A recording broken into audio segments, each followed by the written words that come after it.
좀 가능하면 힘들지 않게 시간이 좀 나눠지면 좋겠다는 마음 가지고요. 시작을 해보겠습니다.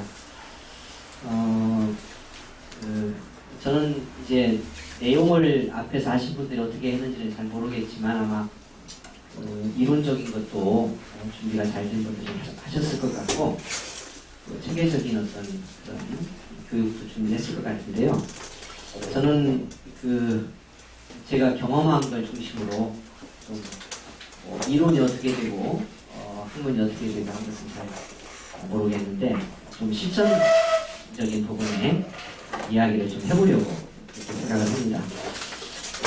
2시간인데 1시간은 이제 그 개척과 개척 과정에서의 경험을 중심으로 이런 부분을 좀 잘하면 좋겠다 하는데 초점을 맞추고 이야기를 좀 해볼 거고요. 뒷부분은 제가 이제 개척을 하고 목회를 하면서 그 개척 목사에게 제일 중요하다고 여겨지는 어떤 영성이라고 할까요? 아니면 개척 목회자의 교회를 감당하고 영혼을 감당하는 데 있어서 정말 중요한 어떤 자유의 영역이라고 할까? 그걸 어떻게 확보할 건가? 나름대로 제가 경험하고 또 지금 교회에서 훈련도 하고 인상도 하고 있는 그 부분을 중심으로 1시간을 좀 나눠보려고 합니다. 그 앞에 부분들이 어떻게 진행됐는지 모르겠는데 시간이 많지는 않지만 할 수 있으면 우리 목사님들이 좀 그 이야기를 좀 하거나 질문을 할 수 있는 그런 시간도 함께 좀 가져보려고 생각을 하고 있습니다. 우선 이제 그런 마음이 좀 드셨으면 좋겠어요. 하나만 참 확인을 좀 해보면 어떨까 싶은데요. 개척을 지금 하고 계시는 분들, 개척교회도 상황에 목회를 하시는 분도 계실 거고, 준비를 하고 계시는 분도 계실 텐데, 예, 한번 좀 확인을 해보면 싶네요. 개척을 현재 하고 계시는 목사님 몇 분이나 되시나요? 예. 그리고 지금 아직 목회는 안 하지만 개척 준비를 하시는 목사님 계시고요. 우선 이제 그런 마음이 좀 드셨으면 좋겠습니다. 저를 이렇게 보면서도 개척교회 할만하겠다 그런 생각이 좀 드셨으면 좋겠어요. 왜냐하면 이렇게 너무 또 잘하신 분들 그리고 또 폼나게 잘나신 분들 자꾸 보면 참 좋다 그런 생각이 들면서도 현실감이 좀 떨어질 수도 있을 텐데 저는 여러분 그냥 보시는 대로도 좀 현실감이 생기실 것 같아요.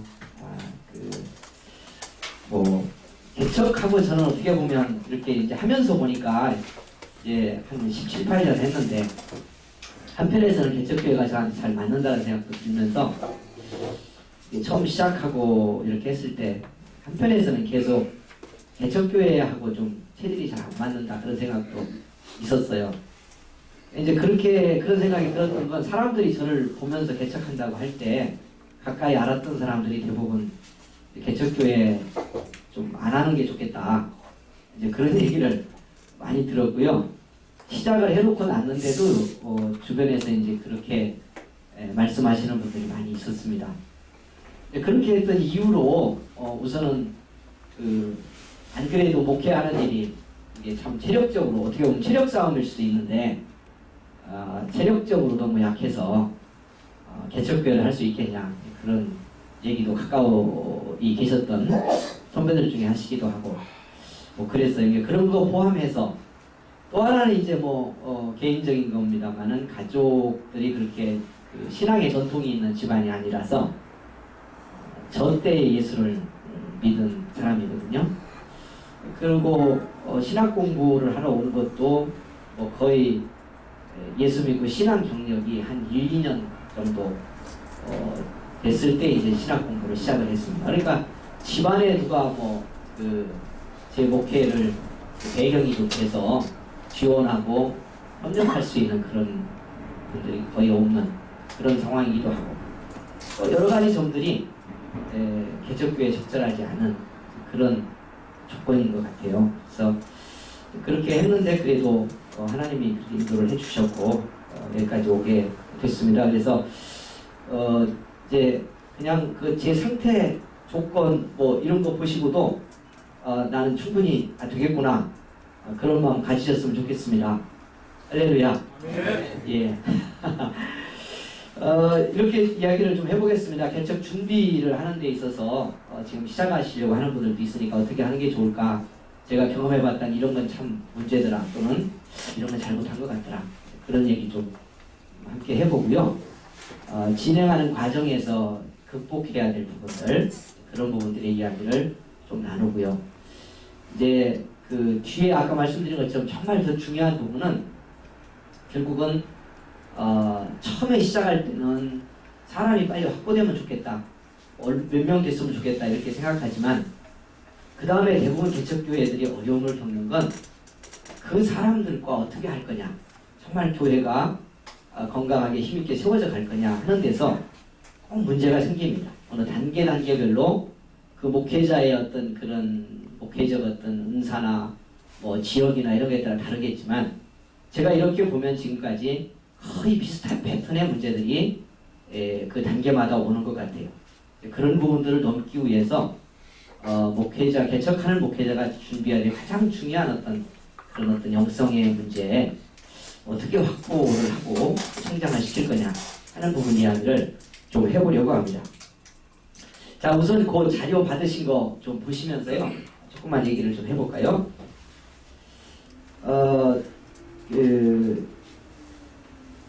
교회 개척은 개척 목회자의 소명에 대한 확신이 중요하다. 교회 개척에 대한 불타는 확신이 없이 떠밀리듯 개척을 하면 어려움이 올 때 쉽게 포기하기 쉽다. 그러나 부름의 확신과 함께 중요한 것이 개척자의 자기 준비이다. 분명히 교회의 개척은 이미 성장한 기존 교회와 다른 개척자의 준비가 필요하다. 재혼자의 경우 이 부분이 부족했음을 개척의 과정에서 실감하지 않을 수 없었다. 저는 이제 이런 생각이 있었어요. 제가 그 개척을 시작할 때 그 서울의 공동교회 부목사를 한 4년 반 정도 하고 교회 개척을 하게 됐는데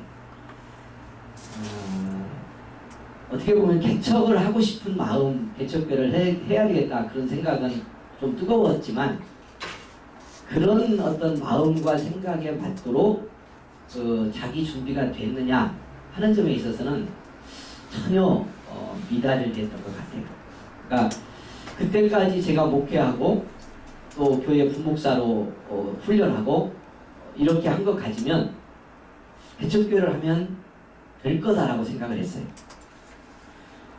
제가 그 공동교회 부목사를 하기 전에 단독 목회도 좀 했어요. 목사 한 줄을 처음 받고 한 3년 가까이 그 어떻게 보면 개척교회 같은 그런데 그 제주도에 가서 한 3년 29의 목사 한 줄을 받고 제 아내가 23 그 신학교를 졸업도 하기 전에 제주도로 내려가서 단독 목회를 했어요.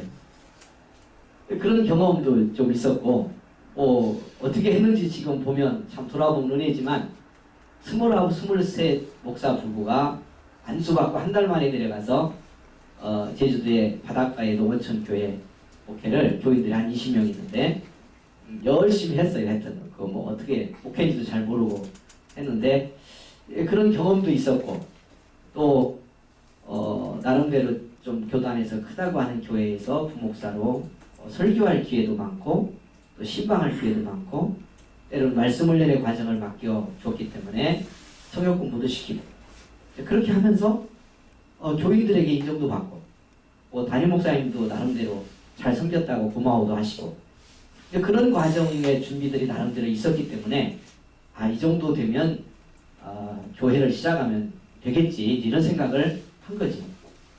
근데 막상 상가를 얻고 개척교회가 딱 시작되니까요. 그런 제 생각하고는 완전히 반이한 거죠. 큰 교회에 이미 나오고 있는 교인, 그 교회의 조직과 분위기 때문에 새로 나온 교인, 그런 사람들 가르치고 설교하고 성역공부 나름대로 좀 준비해서 이렇게 좀 폼나게 하면 은혜 받았다 그러고 이거 하고 개척교회에 아주 열악한 어떤 삶의 문제를 안고 또는 그저 불신자인데 어떻게 연결이 돼서 오고, 이런 분들 몇 명을 놓고 설교하며 그들을 가르치려고 하고 또 교회를 세워가려고 하는 건 전혀 다른 문제인 거죠. 뭐 여러 가지가 다른데, 이게 조직이 나름대로 돼 있고 분위기가 돼 있는 교회는 뭐 일부 은혜 받아도 되고, 성역 공부 30명을 가르치는데 그 중에서 10명이 은혜 받으면 다 받은 것 같은 분위기도 되고 그러죠. 근데 5명, 10명 이렇게 모였는데 거기서 이거 완전히 다르잖아요. 경험해 보시고 지금 계실 텐데 하시는 분들, 4사람이 은혜 받고 1사람이 안 받아도요, 안 받은 한 사람 때문에 개척교회는 심각한 타격을 받을 수도 있어요. 여기서 생긴 문제가 전체 영향을 미치고 목회자 가정까지 영향을 미칠 수가 있기 때문에 전혀 다른 문제들이라는 거죠. 그러니까 개척교회 하면서는 제가 준비했던 그동안의 어떤 적당한 훈련이라고 할까요? 그리고 그 속에서 목회자로 나름대로 준비했다고 생각하는 건 물론 쓰이고 그 가치가 드러나는 부분도 있지만 전혀 환희한 상황이더라 하는 겁니다. 그런 점에서의 준비가 필요하다는 거죠. 그래서 지금 하시고 계시더라도 마찬가지고, 하시려고 준비하고 계시는 우리 목사님들은 이런 그 개척교회 현장에 내가 들어갔을 때 정말 무엇이 어떤 목회자, 그 개척 목회자로서의 준비로서 필요한 것인지를 잘 보실 필요가 있어요. 그리고 자기에게 있어서 그런 부족함을 보완하고 훈련하고 성장시키는 그런 준비가 필요하다. 이제 뭘 것일까 하는 얘기를 이제 밑으로 내려가면서 좀 해보겠습니다만은, 뭐 믿음의 준비 필요하겠습니다. 이게 믿음의 준비라고 목동도 내놨지만 목사님들 앞에서 믿음의 준비 이거 무슨 얘기 같은데, 사실은 믿음의 준비도 좀 필요한 것 같습니다. 정말 내가 개척교회를 섬길 수 있는지 긴 얘기가 필요 없다고 보여지며, 두 번째는 훈련을 통한 준비가 필요한 것 같아요. 저는 이제 이 부분이 아까 말씀드린 것처럼 그냥 그 개척교회 같은 교회에 단독목회 경험도 했고, 그리고 부목사로 큰 교회에서 나름대로 많은 일을 하면서 어떻게 보면 그 몸의 훈련이라고 할까요? 하는 것도 했고, 사람들을 가르쳐보고 설교도 많이 했어요. 그러니까 제가 전도사, 목사 안수 받기 전에 농천교회에 있었는데 전도사로, 그때도 담임 목사님이 제게 주일밤 설교를 맡겨주셨어요. 4년 동안. 26살, 26살짜리 전도사에게 주일밤, 그때 그 교인들이 한 100여 명 가까이 주일밤 예배를 나왔는데 저한테 매주일 설교를 맡겨주셨어요. 그러니까 설교 훈련을 많이 한 거죠. 그러니까 거기 신학생으로 있다가 제가 전도사가 됐는데, 26 먹은 전도사가 돼서 총각 전도사인 저한테 주일밤 설교를 담임 목사님이 매주 맡겨준 거죠. 밤예배 설교. 그러니까 그걸 준비하기 위해서 얼마나 열심히 준비했겠어요. 거기 그 교회 장로님들 담임 목사님 다 앉아있지 이러니까, 야, 이거 열심히 해야 되겠다. 그때 4년 설교 준비를 정말 치열하게 한 것 같아요. 그래서 열심히 해서 잘 전해야지, 정말 말씀 잘 증거해야지, 이렇게 생각하면 대학원 다니고 있을 텐데 그렇게 설교 준비 열심히, 그러니까 성장에 나름대로 기회가 있었던 거죠. 그러니까 이런 게 준비라고 생각하는 거예요. 이렇게 다 이렇게 해서 했고, 단도목회도 좀 해봤고, 부목사로 또 훈련도 받았고 이러니까 되겠지. 그런데 개척교회는 그것만 갖고 되는 것은 아니더라. 개척교회를 위한 준비가 필요한 거예요. 구별을 좀 하면. 그래서 훈련을 통한 준비가 필요한데, 저는 거기에 가장 중요한 것이, 이제 밑에 프로그램 얘기는 잠깐 하겠습니다. 제일 중요한 것이 자기 회복을 위한, 자기 치유를 위한 준비라고 생각해요. 개척 목회자.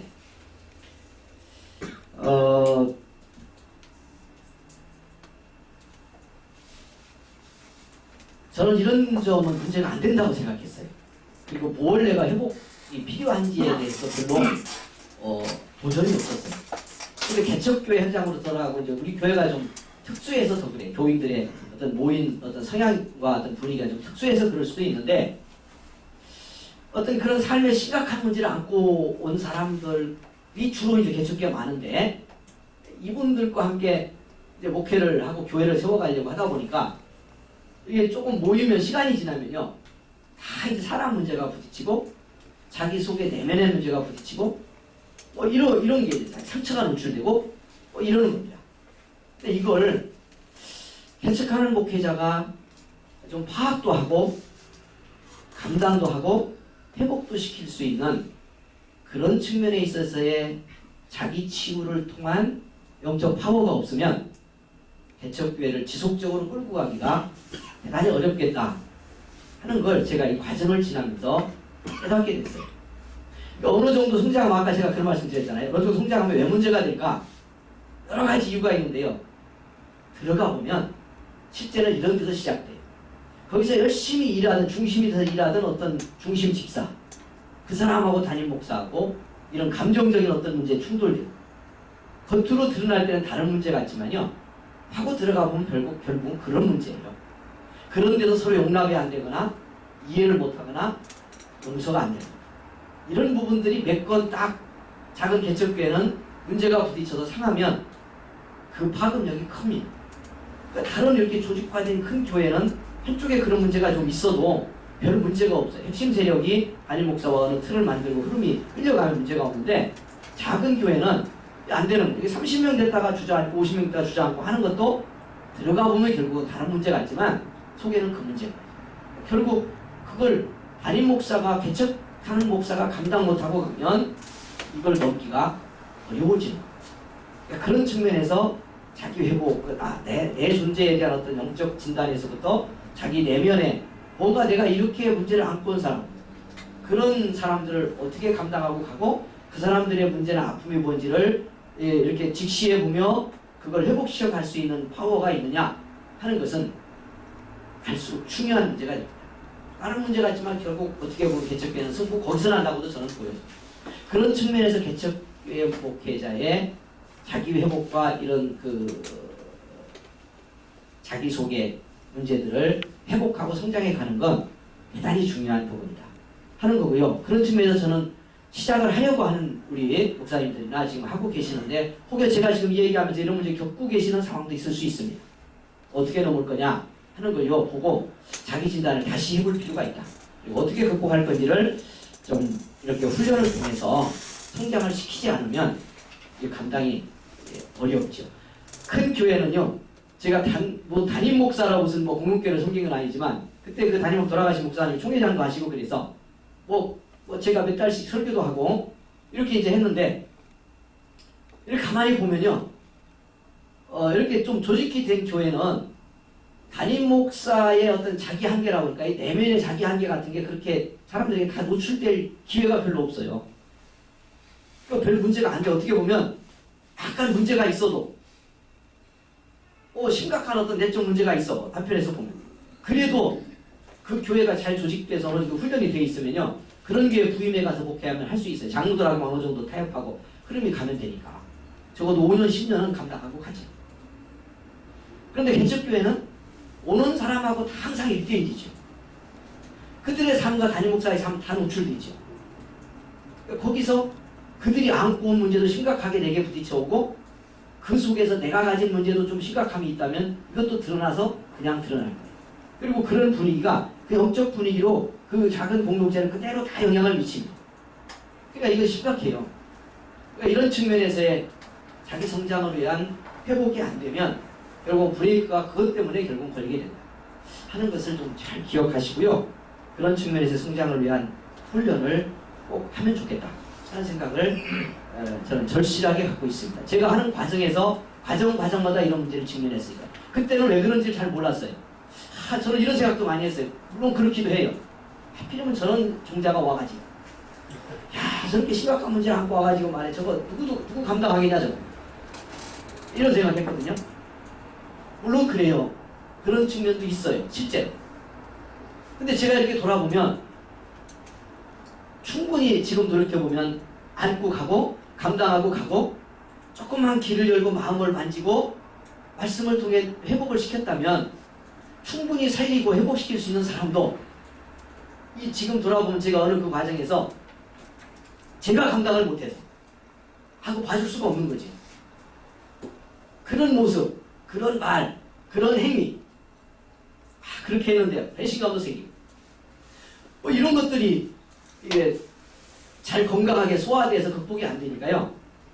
전부 거기서 부딪혔던 것들 때문에 한편에서 보면 많은 사람을 잃어버리기도 하고 회복시키지 못하기도 하고 또 그것 때문에 때로 갈등의 요소도 생기는 그런 부분들이 있었다 하는 겁니다. 그런 측면에서의 이 자기를 좀 들여다보는 과정이 필요하다 그런 말씀을 드리고 있는 겁니다. 그 다음에 이제 프로그램의 준비도 좀 필요하다고 생각합니다. 개척 준비하면서 혹시 뭐 어디서 뭐 배우거나 나는 이런 그 뭐 훈련 과정, 성경 공부 과정으로 하면 좋겠다 그렇게 해서 좀 하시고 있는 분 혹시 계시나요? 그런 과정 하고 다니면서 좀 배우셨어요? 어떻게 하셨나요? 그냥 하시려고 그러세요? 예, 어설픈 것보다는 그냥이 좋을 수도 있는데 그래도 맞는 준비를 하는 건 필요할 것 같아요. 아까 제가 말씀드린 것처럼 저는 그 정도면 될 거다 그랬는데 그렇게 한 거. 제가 서울에 공문교회 있을 때 성역 공부를 베델 성서를 제가 몇 기를 거기서 수료를 시켰거든요. 다 다니던 분들이죠. 오래된 중직 뭐 이런 분들 가르치는 거. 얼마나 재밌어요. 다 은혜 받고. 근데 그거 개척교회 와서 하려고 보니까 되지를 않아요. 우선 너무 길어. 뭐 1년 뭐 몇 개월 이상 이렇게 하는데 오늘 매주 한두 달을 붙잡아 놓는 게 급한데 그 사람들하고 베델 공부 1년 몇 개월 과정합시다. 앉아있을 수가 없어. 앉혀놓을 수도 없어요. 그 사람. 어째 남편이 데려가고 뭐. 어? 별일이 다 일어났는데 지금 다음 주가 어떻게 될지 모르는 사람을 여기 데려다 놨는데 그거 공부 가지고 뭐 시리즈 해봅시다. 이거 안 되더라고요. 거기에 맞는 준비가 필요하겠지. 근데 이제 저는 그런 생각을 해봅니다. 그러면 뭐가 좋을까라고 하는 걸 이렇게 이제 보는데 여러 가지 뭐 프로그램도 나와 있고 초교파적으로 하는 것도 있고 그런데 이것도 잘 보실 필요가 있을 것 같아요. 그냥 그거 하면 됐다고 가니까 막 얘기하잖아요. 저는 어느 거 뭐 좋다고 말하기는 좀 그런데 제가 이제 홍성한 교회에서 하도 지금도 많이 하고 있으니까 거기도 제가 좀 가봤거든요. 전체 세미나도 그다음에 부산도 하는데 가서 제가 한 주간 있다도 왔는데 올라오면서 제가 내린 결론이 이건 안 되겠다. 그 두 가지에서 안 된다고 결론을 내요. 하나는 신학적으로 너무 안 맞아요. 그러니까 제가 성경을 보는 눈과 그분이 성경을 해석하고 성경을 인용하는 게 거의 성경 인용인데 그걸 통해서 연결을 하는데 확신 있게 만들기도 하고 뭐 사람들에게 확 이렇게 열정을 불어넣게 할 수 있는 건 도움이 되겠다 생각하는데 제가 받아들일 수 없는 것이 성경 해석이 너무 자의적이라 제 해석이 제가 보니까 그래서 부산까지 가서 일주일 동안 공부를 하고 올라오면서 야 이건 나는 못하겠다. 나는 안 되겠다. 성경 해석 저렇게 하는 걸 제가 우리 교회를 단지 사람들을 그냥 열정적으로 만들고 뭐 이렇게 하고 교회 조직과 구조를 뭐 이렇게 생산적으로 만들기 위해서 내가 어떤 신학적으로 이해하기 어려운 걸 그냥 가지고 할 수는 없을 것 같아요. 그래서 안 되겠다는 건 한 첫 번째 이유고 두 번째는 그건 내가 조금 양보하자. 그래도 성경으로 하는 거니까 내가 지금 보완하고 그런 부분 있는 건 적절하게 활용을 하면 되지. 두 번째 할 수 없다고 여긴 것이 이미 성장해서 우리 교회 한 교회를 이루고 있는 우리 성도들 가운데 이걸 제가 강력하게 하면 우리 교회에는 적용이 될 것 같아. 적용은 할 수 있을 것 같아. 충분히. 이게 뭐 기존 틀이 이렇게 형성이 되어 있는 교회가 아니고 개척교회 분위기를 아직 가지고 있으니까 충분히 되는데 문제는 지금 있는 교인들 중에 취약하고 뭐 이렇게 좀 잘 못 따라가는 교인들을 버려야 돼. 이걸 강력하게 밀으려. 그게 따라갈 수 없어 이 사람들. 그럼 뒤로 밀어놓든지 소외시키든지 이렇게 하고 나머지 그룹을 끌고 가야 되는데 야 이거 목사가 그렇게는 할 수 없겠더라. 그건 아니다. 두 가지 이유 때문에 저는 못하겠다 이렇게 생각을 하고 이제 그걸 어떻게 좀 중간쯤에 적용을 해볼까 생각하고 한번 가봤는데 그 한국교회가 하도 한다고 난리니까 좀 뭔지를 보기는 해야 되잖아요. 근데 저는 아니다 이렇게 결론을 내렸어요. 그래서 이제 제가 드리고 싶은 말씀이 뭐냐면 자기 신학, 자기 믿음의 체험 그리고 내가 목회하는 지역의 사람들의 정서나 분위기 이런 것들을 좀 잘 고려하고 파악하고 거기에 맞는 적절한 말씀 훈련의 코스를 준비해서 개척을 위한 준비를 좀 해놓으면 좋겠다. 이렇게 좀 다 알아보고 이렇게 하는 거 좋겠죠? 저는 그런 측면에서 좀 아쉬운 것이 우리 교단에 이런 훈련 과정을 빨리 좀 만들었으면 좋겠어요. 우리 신학의 건강한 어떤 좋은 분위기를 살려서 이렇게 교회의 성도들을 회복시키고 성장시키는 그런 말씀 훈련의 과정도 정말 지금 빨리 연구해서 만들어야 될 때가 됐다. 왜냐하면 우리 교단의 목회자들이 대부분 이렇게 다른 교단 어디 뭐 막 이렇게 가는데 갔다가 제가 볼 때는 거의 대부분 실패하죠. 그 나름대로 이유가 있겠지만 그럴 수밖에 없는 요인들이 있어요. 그러니까 그렇다면 우리의 어떤 신학적인 기반도 크게 흔들리지 않으면서 우리 성도들을 변화시키고 개척도 하는 목회자들이 나름대로 한 생명을 살리고 회복시키는데 적절하게 도움이 될 수 있는 그런 프로그램을 만드는 것도 굉장히 중요할 것 같아요. 연구를 좀 해보시면 좋을 것 같아요. 앞으로 같이.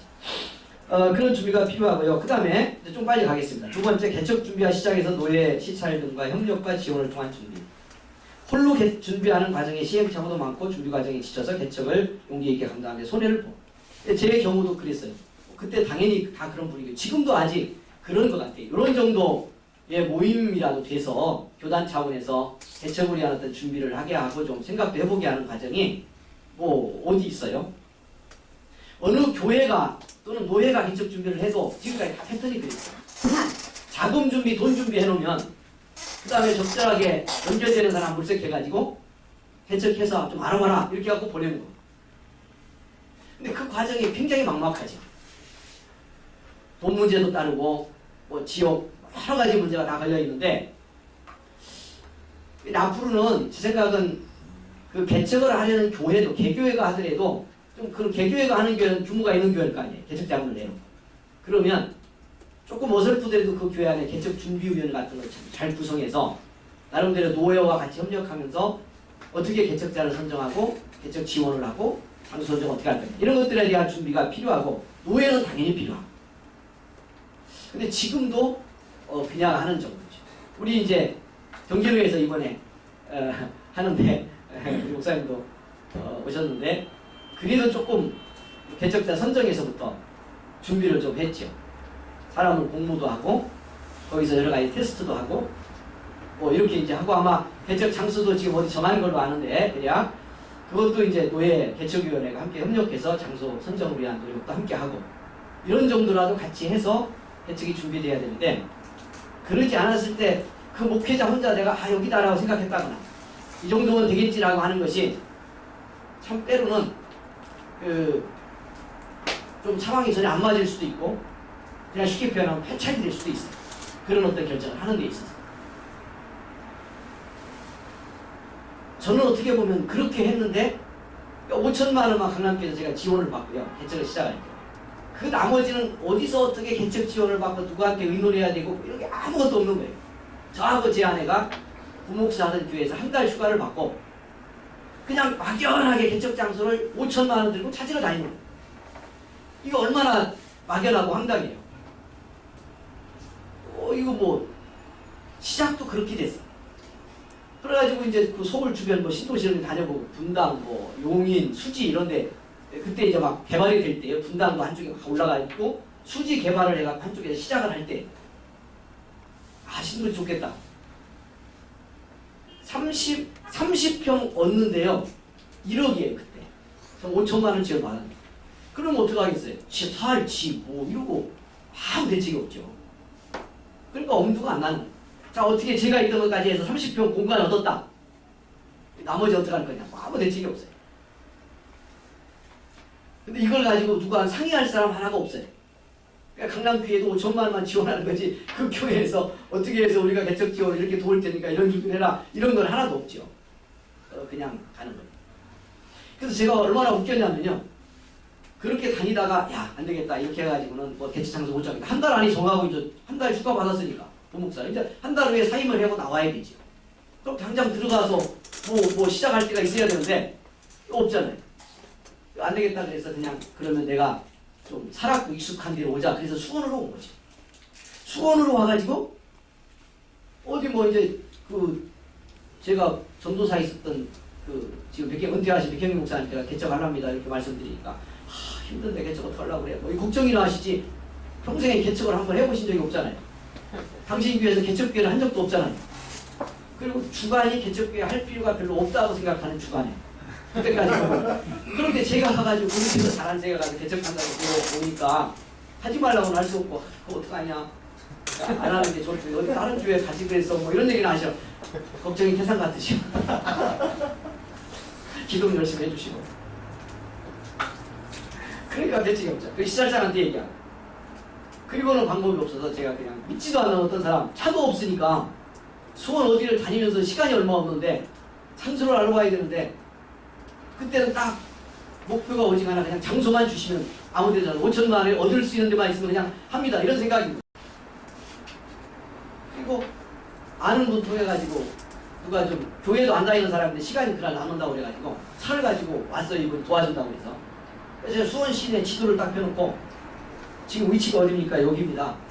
그럼 여기서부터 이렇게 한 바퀴 돌아봅시다. 수원 시내를. 쭉 돌다가 있으면 얻는 거예요. 그래서 실제로 그날 수원 시내를 그분하고 차가로 돌아주는 바람에 지도에다가 딱 점 찍고 여기서부터 도미다 해갖고 딱 돌다가 상가인데 낫다는데 부동산 있는데 계속 다니면서 돌아보는 거예요. 뭐 교회를 안 준다는데 비싸서 안 되는데 뭐 여러 가지 일이 안 되고 너무 옆에 우리 또 교단교회가 있어 안 되고 이런 하다가 교회로 있던 교회가 이제 좀 성장해갖고 다른 데로 나가서 교회 준다는 데가 딱 있어. 저녁 때 한 4시 됐는데 딱 걸린 거예요. 그날 거기 가게 예약하고 간 거 아니에요. 바로. 이 지역이 뭐 개척교회가 될 만한 지역인지 상황이 어떤지 이런 파악 하나도 없이 교회에 있던 자리 나가서 이제 교회 준다 그러니까 아 여기 합니다. 그러고 가계약금 저기 20만 원인가 주고 올라간 거 아니에요. 서울로. 그럼 이제 사표 냅니다.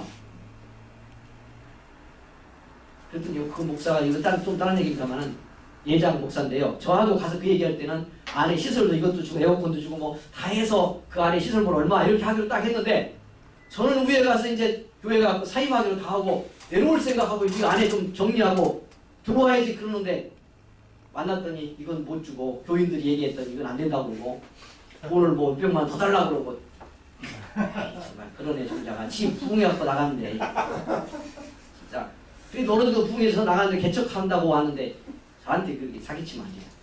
저하고 얘기한 거 목사끼리 다 1대1로 얘기했는데 얼마에서 이렇게 다 주기로 한 거 그냥은 못 줘도 그 액수만큼은 줘야 되잖아. 700만 원에 줬는데 그 시설. 근데 제일 비싼 에어컨 이런 거 다 떼가버리니까 아버지는 못 쓰는 거 막 돈 물리고 다 떼가지고 떼서 버리는데 돈 들어. 아니 그것도 딱 주고 그거 어떻게 했어요? 차표 딱 내기로 하고 다 위에 가서 가게하게 해놓고 갑니다 그러고 왔는데 뭐 또 한 달 연기해주세요 이렇게 할 수가 없잖아요. 그냥 내려가고 살 집도 없는데 친척집에 얻어 살면서 거기 정리하고 들어가는 대척교회 문을 여는 거 아니에요? 근데 지금 생각하면 이게 참 이 교회 될 일이 아닌 짓을 저지른 거죠. 그러니까 사람들이 거기 해놓고 이제 가니까 거기가 다 이제 이렇게 정체된 구도시 변두리인데 옆에 뭐 큰 대형교회 비슷한 교회들도 있고 다 와가지고 사람들이 들어와서는 쯧쯧하면서 선배 이런 분들이 뭐 개척했다니까 와보고는 여기 교회 안 되는 데인데 뭐 이거 그러고 하네. 그래서 제가 그때 결심한 게 하나 있어요. 어차피 시작한 사람한테는 안 되는 데인데 이런 말은 절대로 하지 말아야 된다. 시작을 했는데 시작했는데 하기 전에 뭐 상황이 돼서 물어보고 어떻게 합니까? 그러면 거기는 어려우니까 이쪽을 알아보세요. 이런 얘기 할 수 있지. 이미 다 계약금 내고 교회에 꾸며가지고 예배드리기 시작했는데 안 되는 데입니다. 이렇게 와가지고 어떡하란 말이요. 근데 이제 그런 것에 이게 준비가 됐지요. 지금은 아마 그 정도들은 아닌 것 같아요. 그래도 그런 측면에서 좀 더 준비와 연구와 좀 과학적인 한편에서 보면 믿음으로 하지만 그런 준비가 좀 필요하다.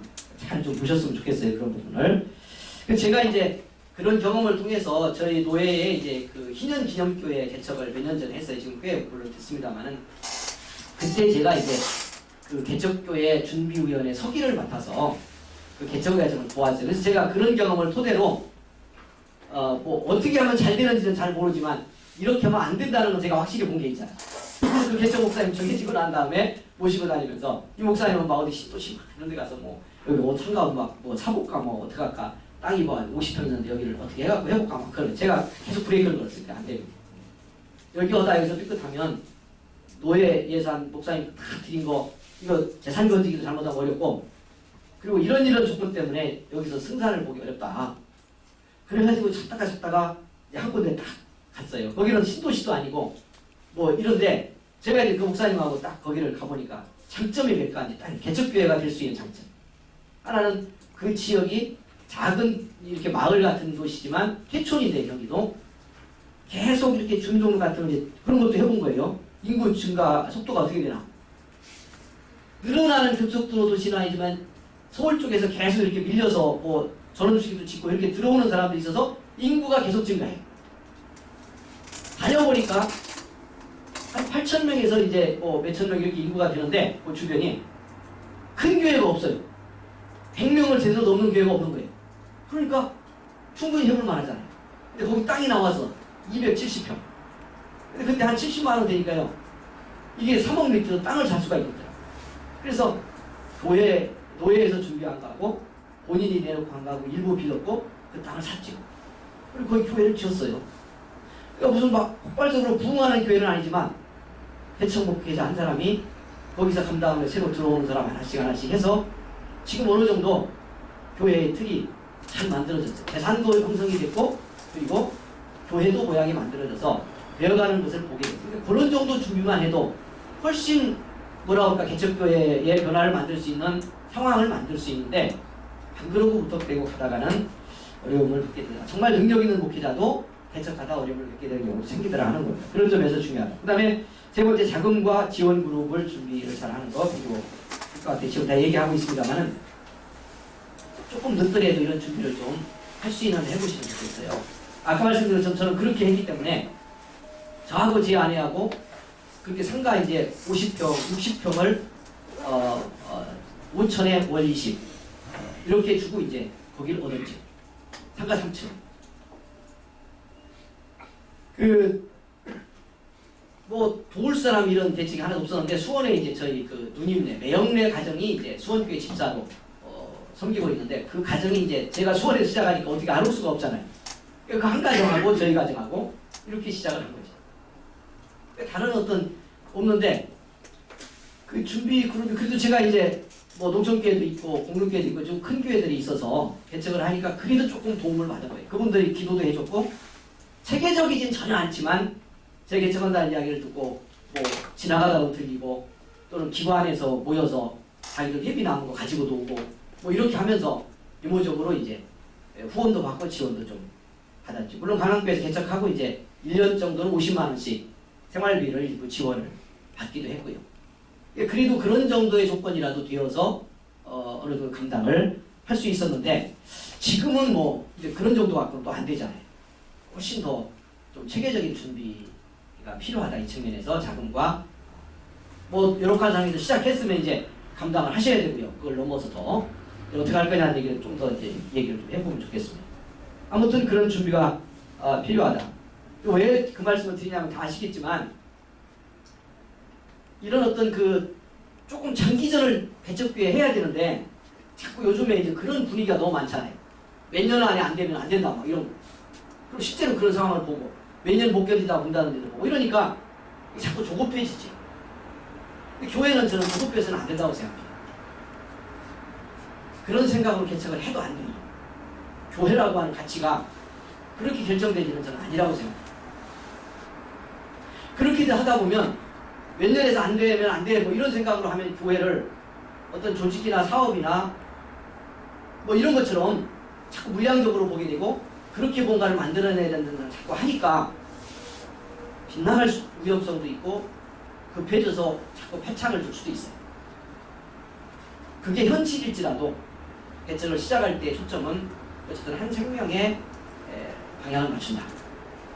어떻게 한 생명을 살려볼까? 주님의 심정을 갖고 거기다 집중해보자. 이렇게 나를 준비하고 정리해 갈 필요가 있을 것 같아요.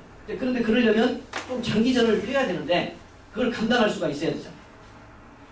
그러니까 이제 신도시 이런 데서 지금 준비하고 있는 분도 있고 그럴 텐데 이런 데서 자칫 이런 준비가 잘 안 된 채 시작을 했다가 이제 딱 시작하면 현실적으로 들어가는 거잖아요. 이걸 유지해야 되는 경제적 상황으로 들어가는 거죠. 어떻게 보면. 그랬을 때 이제 지나친 빚이 있거나 뭐 유지비가 너무 많이 들거나 지금 수원에도 동탄 쪽에 개척하신 목사님 한 분이 있는데 나이가 좀 드신 분인데 오셔가지고 몇 평이요? 150평인가 몇 평을 그냥 사셨어요. 분양을 했어요.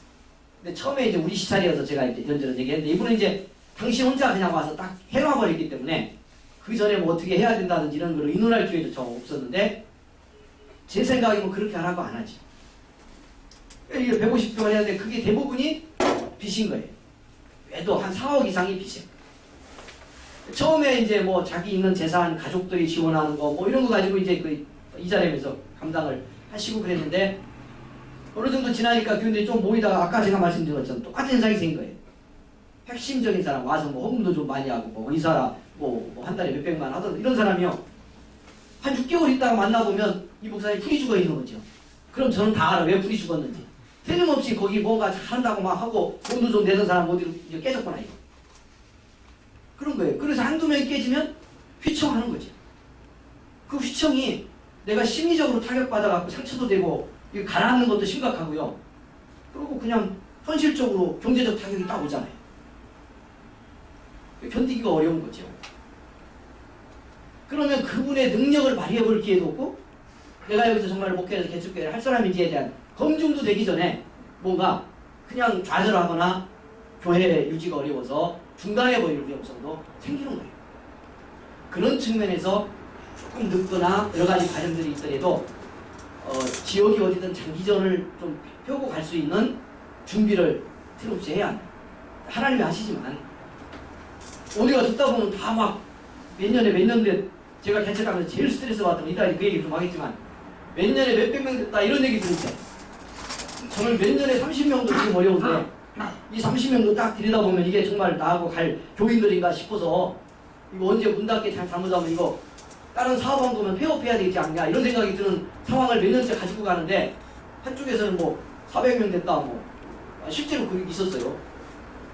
또 누가 제일 힘들 때 와 묘하게 그런 얘기를 또 하는 존재가 있어. 형 너무 그러면서 누구 알잖아. 뭘 알지. 거기 만나면 그 친구는 형하고 비슷하게 개척했지 않아? 그래서 얘기 들었어. 지난번에 그 부인 만났는데 400명 모인데 아이씨 그럼 어쩌라고.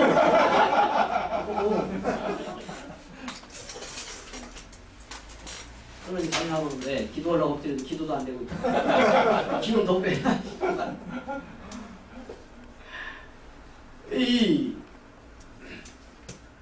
그렇게 될 수도 있죠.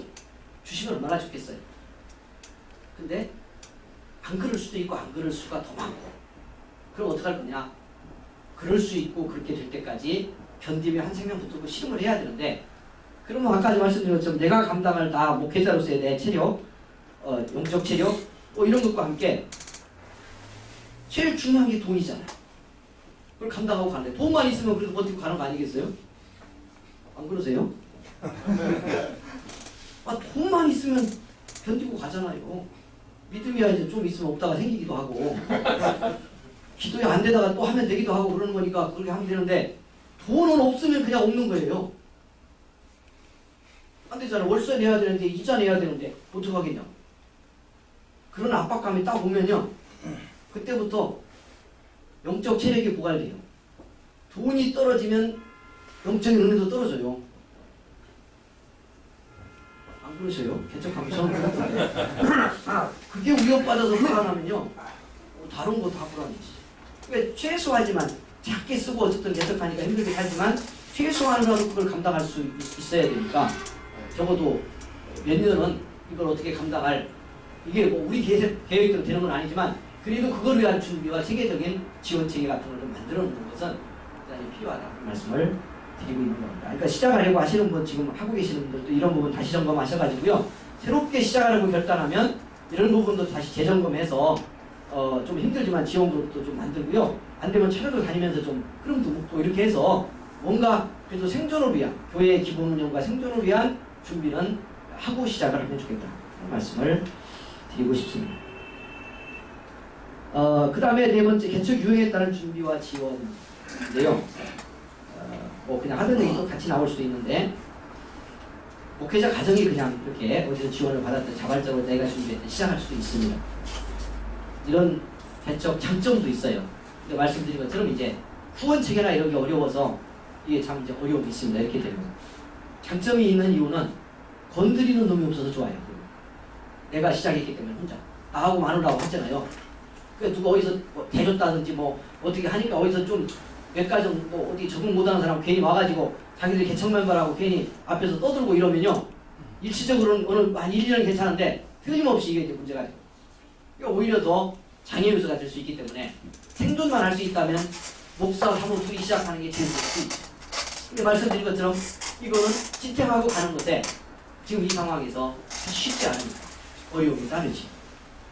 그 다음에 분립형 개척도 있죠. 이런 모델이 되면 참 좋을 것 같아요. 교회가 이도저로 나누는 거죠. 어느 교회. 그래서 개척할 사람들 나름대로 팀도 묶고 준비도 하고 그렇게 해서 목회자가 세워져 함께 갈 수 있다면 좋을 것 같고요. 앞으로는 저는 뭐 바람직한 다 우리가 알고 있지만 그런 모델이 하나가 될 수도 있겠는데 실제적으로 현실적으로 굉장히 쉽지 않죠. 그러나 시도는 계속 해야 될 것 같아요. 저도 큰 교회도 그렇고. 사실은 큰 교회들이 지금 우리가 다 뭐 개척하신 이유가 여러 가지 이유가 있겠지만 우리 다 보고 있잖아요. 굉장한 정체감 속에서 내부적인 갈등도 있고 자기들끼리 갈등, 목회자와 갈등 이런 게 많은데 교회 쪼개가지고 개척하면 사실은 그런 갈등은 저는 상당히 없어진다고 봐요. 왜냐하면 그러면 도전이 생기고요. 서로가 더 뭔가 이렇게 예를 들어서 같이 뭐 20년, 30년 있었던 교인이 한 부분이 딱 나갔어요. 300명인데 100명이 떼서 개척 분립하자. 그래갖고 만약에 동의자 나갔다. 긴장감도 생기고요. 뭔가 새로운 어떤 것에 대한 도전의식도 생기기 때문에 전도도 하게 되고 훨씬 교회 건강해질 수 있다고 보거든요. 사실은 뭐 이것만 갖고는 안 되지만 한국교회를 새롭게 변화시키는데 이게 참 어렵죠. 기존이 이미 다 좀 지쳐있어서 이런 것들은 하기가 어렵지만 목회자도 그렇고 교인들도 장로들도 좀 할 수 있어서 이런 식의 개척을 위한 준비를 하고 한다면 저는 굉장히 그 한국교회를 건강하게 만드는 데도 도움이 될 수 있겠다는 생각을 해봅니다. 어떤 방법 중에 하나일 거라고 자연 발생적이라고 제가 써봤는데 그건 분립인데 의도적으로 나눈 게 아니고 싸워서 나간 거지. 싸워서 나간 거. 이게 자연 발생은 아닌데 어쨌든 개척을 하려고 의도한 게 아니니까 이게 자연 발생이라고 본 거예요. 싸워가지고 싸워가지고. 근데 이게 가서 이제 이 사람들이 막 이게 타가지고 나간 사람들이 잘해야지 잘 될 수도 있는데요. 이게 문제가 꼭 생깁니다. 그 흐름대로 상승해서 쭉 갈 수도 있고 아니면 싸우다가 아까 말한 것처럼 정서적으로 자꾸 깨지고 지쳐있고 이런 사람들이 우리 나가면 잘 것 같지만 실제로 현실에 들어가면 전혀 그렇지 않죠. 그 속에서 오히려 더 문제가 생겨서 어려움을 겪을 수도 있어요. 뭐 그것도 하나 개척의 방법이 되죠. 그리고 이제 뭐 노예학교회가 이제 준비해서 하는 개척 당연히 좋고요. 그런 준비 잘 하면 좋겠다는 생각을 합니다. 어느 쪽에 속해 있는지 모르겠습니다. 우리 목사님들이 그것에 따라서 어떤 그 준비하는 것도 조금 다를 수도 있다고 보여져요. 잘 준비를 좀 하시면 좋겠다는 거예요. 그 다음에 뒤로 가서요. 개척 과정에서 보겠습니다. 재연자의 경우로 본 개척자의 은사, 성품 등에 따라 개척 지역을 선정하고 목회의 방향을 잘 정하는 것이 중요하다고 생각됩니다. 예를 들어 신도시 중산층, 대학가나 도심의 젊은층, 외곽의 서민층, 주요 목회의 대상을 정할 필요가 있다. 저는 이거 이제 굉장히 중요하다고 봐요. 제 경험에도 그렇고 제가 개척한 이후에 이제 제 동료 선후배들 개척하는 것들을 이렇게 이제 밖에서 객관적으로 보니까 더 잘 보게 되는데 이런 문제에 잘 못한 것 때문에 굉장한 손해를 본 경우가 많아요. 본인은 그렇게 생각합니다. 저는 공동교회 부목사가 있으면서 사람들이 뭐 이렇게 목사님 설교도 잘하고 막 그러니까 뭐 개척교회 해도 되겠습니다. 그리고 뭐 어떤 사람들은 아파트 이렇게 좀 중산층 지식 있는 데서 개척해야 될 것 같습니다. 뭐 이런 얘기 했어요. 그게 정말 안 해봐서 모르겠어요. 제가 거기 맞는지. 근데 제가 아까 말씀드린 것처럼 전혀 저는 다른 현실의 상황에서 개척을 하게 된 거예요. 그렇게 하다 보니까. 근데 그게 안 맞을 줄 알았는데요. 지나고 보니까 저는 그게 맞는 것 같아요. 거기 적응돼서 그럴 수도 있어. 제 안에 개발되지 않은 것이 개발도 되고 은사가 나타나기도 하고 그럴 수 있게 하나님 주시기도 하고 그런 도시 외곽에 사람들이 굉장히 상처도 많고 뭔가 삶의 어떤 비전도 좀 떨어져 있는 이런 지친 사람들 있는 데서 시작을 했고 지금도 이제 옮겨서 교회를 졌는데 지금도 계속 그 지역도 그런 데다가 그런 분들을 또 많이 보내요. 지금은요 아주 이렇게 조금 그런 식으로 주변에 소문이 나서 아픈 사람 뭔가 이혼해갖고 재혼했는데 대책이 없는 사람 우리가 이렇게 조그마한 마을인데요. 저희 지역이 신도시 비슷하게 형성된 마을인데 교회가 뭐 하도 많으니까 어느 교회인지 모르지. 그냥 사람들 제 얼굴 아는 사람 누가 있겠어. 근데 사람들 중에서요 그 교회 가봐. 이래서 온 사람이 있어요. 자기가 교회 안 다니고 있는데 미용실 원장인데 미용실에 파마하러 와가지고 뭐 교회 얘기 이렇게 하고 뭐 어느 교회 갈까 뭐 미용실 이렇게 파마하다가 이제 자기 손님이 됐을 거 아니에요. 뭐 이렇게 하고 속세가 뭐 이렇게 하고 가출하고 못 살겠다. 은성교회 가봐. 이렇게 무슨 얘기 모르셔요? 그 교회 가면 그래도 좀 더 회복될 수 있을지 몰라. 이래서 보냈다는 거죠. 그러니까 그런 사람들이 많이 가는 교회 이렇게 그 작은 마을에 소문이 났다는 거죠. 별로 좋은 일 아니죠. 그런 사람이 하나 오면요 얼마나 깝깝한데 문제를 안고 오니. 근데 이제 그렇게 됐다는 건 그래도 그들과 씨름하면서 그들을 변화시키고 그들에게 위로가 되고 뭔가 회복을 시킬 수 있는 어떤 영성의 흐름이 저희 교회에 생겼다는 거예요. 제 목회, 제 신앙에. 그렇게 보면 잘 맞는 것일 수 있어요. 그래서 지금은 저는 은혜라고 생각하죠. 아, 이런 데서 이런 사람들과 목회할 수 있도록 해주신 것도 정말 놀라운 은총이다. 저를 쓰시려고 하는 하나님의 계획이다. 이렇게 받아들이고 감사함으로 갖고 있는데 이거 굉장히 중요할 것 같아요. 왜 제가 그 말씀을 드렸냐면 제가 제 후배나 이렇게 동료들 중에 개척교회나 그 비슷한 상황의 목회를 하면서 저기가 아니면 저 사람들하고 하는 게 아니면 틀림없이 목회를 잘할 수 있는데 저런 장점을 가지고 있는데 아 저기랑 안 된다. 어렵다. 그런 경우가 있어요. 제 후배 하나가 개척을 했는데요.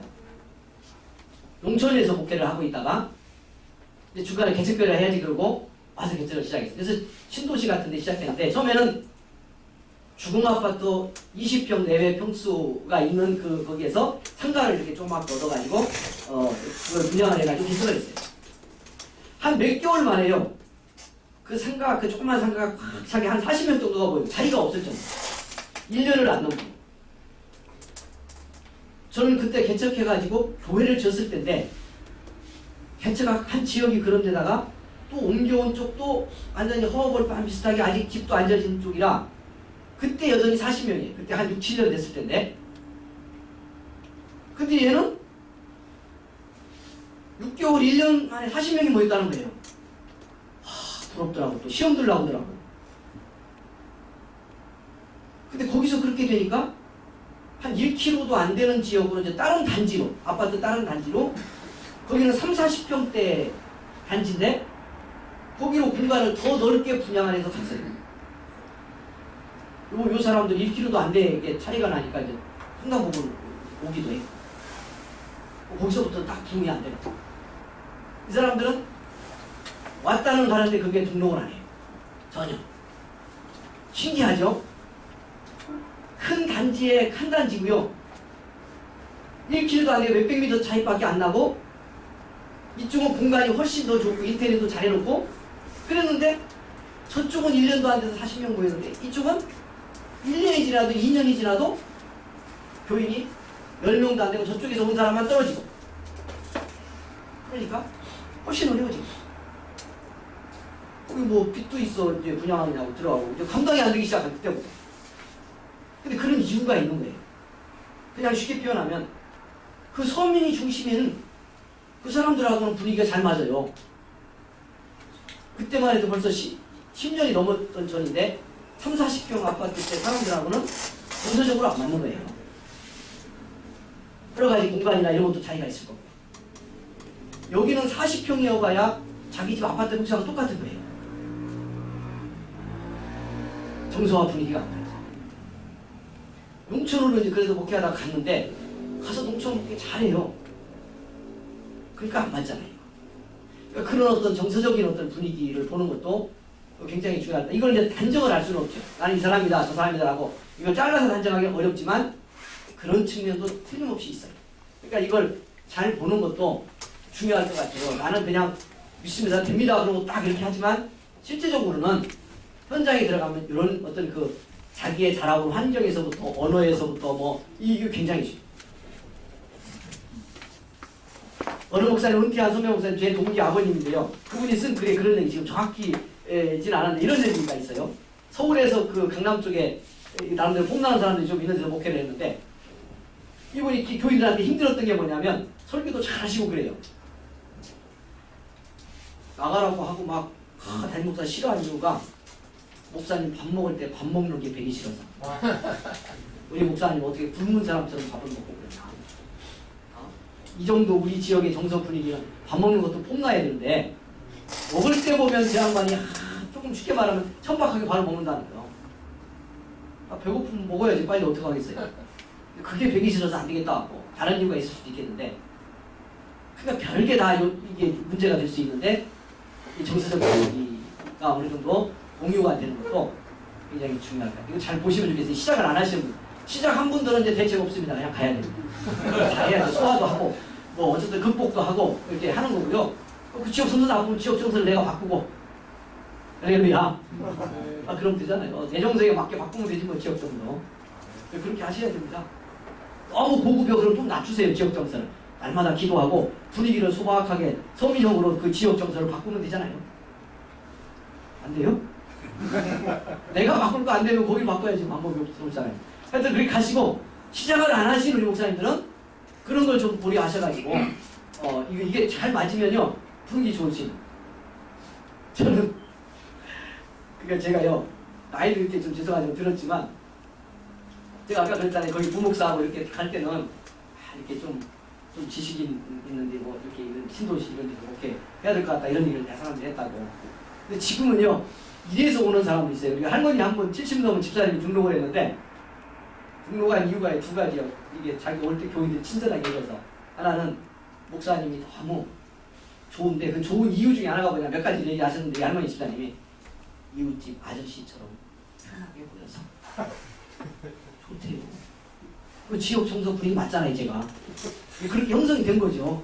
원래도 그런 데다가 그래서 저는 그런 열등감이 좀 있었거든요. 처음에 개척하고 아까도 얘기했잖아요. 좀 잘생기고 폼이 탁 나면 딱 서 있는 것만으로도 은혜가 되잖아요. 개척교회 딱 들어왔는데 상가 뭐 이렇게 3층에 오죽장 걷어갖고 제가 또 그 상가 뒷칸 막아갖고 제 아내하고 거기 사는데 들어와 보면 또 오죽하겠어요. 좀 나름대로 해놨어도 상가 뒷방에 살고 있지. 맨날 거기 추링 입고 나오면 왔다 갔다 하지 목사가. 근데 그래도 목사라도 폼나게 생겨서 잘생겨서 체격도 좋고 탁 쓰면요 똑같이 설교를 해도 같은 내용으로 같은 영역으로 설교해도 그렇게 된 분 여기 그런 분들이 진짜 장점이에요. 그럼 훨씬 더 은혜롭게 들리죠. 동의 안 하세요? 더 당연한 거죠. 또 보세요. 우리 방송 보고 자 오늘 제가 지금 내려오는데 휴게소에 들렸거든요. 어느 가수가 그게 이제 이렇게 저기 뭐 인디 가수입니까 뭡니까 이렇게 지금 아직 이렇게 방송에 못 나오는 가수 휴게소 가서 노래 부르는 사람 있잖아요. 거기 이제 앉았는데 사람들이 그 앞에서 보는 사람이 아무도 없어요. 그래서 제가 이제 커피 하나 먹고 이렇게 요기할 거 하나 이렇게 사가지고 저 혼자 그 앞에 이제 저희 관객이 돼가지고 들어줬어요. 먹는 동안 한 20분이라도 내가 관객이 돼줘야지 이런 생각하고. 근데 사람들이 바빠서도 안 앉았지만 제가 딱 보니까 가수가 안 이뻐. 여자 가수인데 안 이뻐. 노래소리만 들으면 사람들이 이렇게 오는데 앉아있질 않아. 그럼 무슨 생각 들겠어요? 앉아 계속 있으면 노래는 좋은데 안 이쁘다 그러다가 나중에는 노래도 별로 안 좋다 이렇게 가.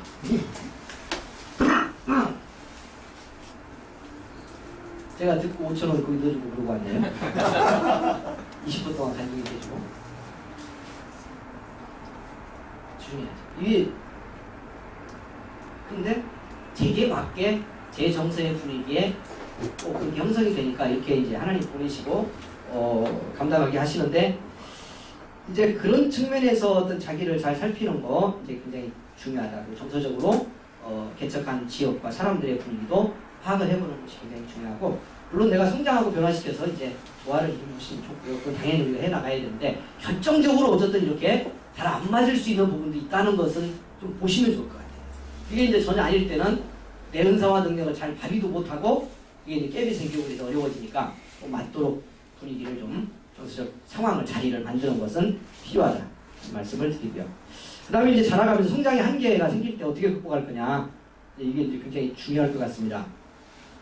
목회자의 한계가 오는데 아까 말씀드린 것처럼 어떤 그 경제적인 한계도 보고요. 가장 중요한 건 어떤 내적인 문제에서 오는 한계. 저는 이제 이런 말씀을 좀 드렸어요. 이게 제가 하면서 보니까 제 경우에 이거 제 경우인데 해석하고 어느 이제 이렇게 조금 교회가 처음 시작하면 이제 분위기가 되잖아요. 어쨌든 지원하는 사람들도 오고 방문해 주는 사람도 있고 이런 분위기가 좀 되는데 한 3년 이렇게 지나면 이제 뭔가 좀 정체감도 오고 주변에 관심도 좀 시들해지고 아까 말한 것처럼 자꾸 시험 들게 하는 사람만 있어.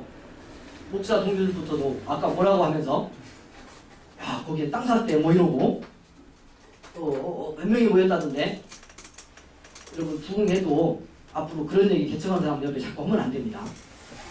중요한 자료나 뭐 정보나 도움 줄 거 있으면 줘야 되지만 괜히 그렇게 해가지고 지금 거기 지쳐있는데 기운 덮여가. 근데 정말 중요한 건 그거에 기운 안 빠지는 사람이 되는 게 제일 중요하고요. 그게 되길 바라고.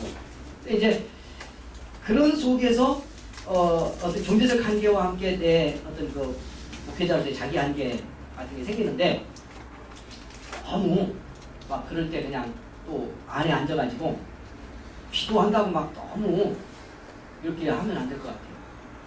조금 쉬어야 됩니다. 그것도 잘해야 될 필요가 있어요. 동해안 이런 데 그냥 갔다 와야 돼요. 가서 바닷바람 이렇게 쐬시고요. 정보하면 가서 맥주도 한잔 드세요. 그리고 바람 쐬고 그러면 또 돌아올 때 하나님께 좀 죄송하고 그러잖아요. 가서 열심히 해야지. 그리고 나갔다 이렇게 들어오면 각도가 또 새롭게 보여요. 그 안에서 막 내가 이게 정서적으로 영적으로 소화도 안 되는데 막 지친 사람들하고 막 매달려서 지쳤는데 그러면 이제 가다가 막 상처도 받고 막 믿기도 하고 열심히 해야 되는데 저는 열심히 안 하네 막 속도 상하고 막 이러잖아요.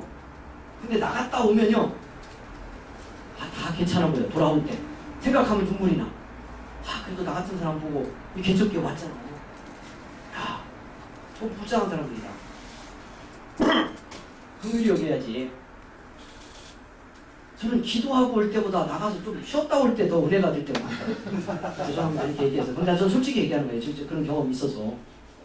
그래서 왜 제가 이 말씀 드리냐면 뭐 기도한다고 그러고 막 어디 이렇게 너무 어떻게 보면 막 개척 목회자들 모아놓고 또 막 너무 막 기도 몇 시간씩 안 해서 그런다고 그러고 막 쪼이고 그때 들을 때는 하면 될 것 같은데 오면 또 막 잘 안 되잖아요.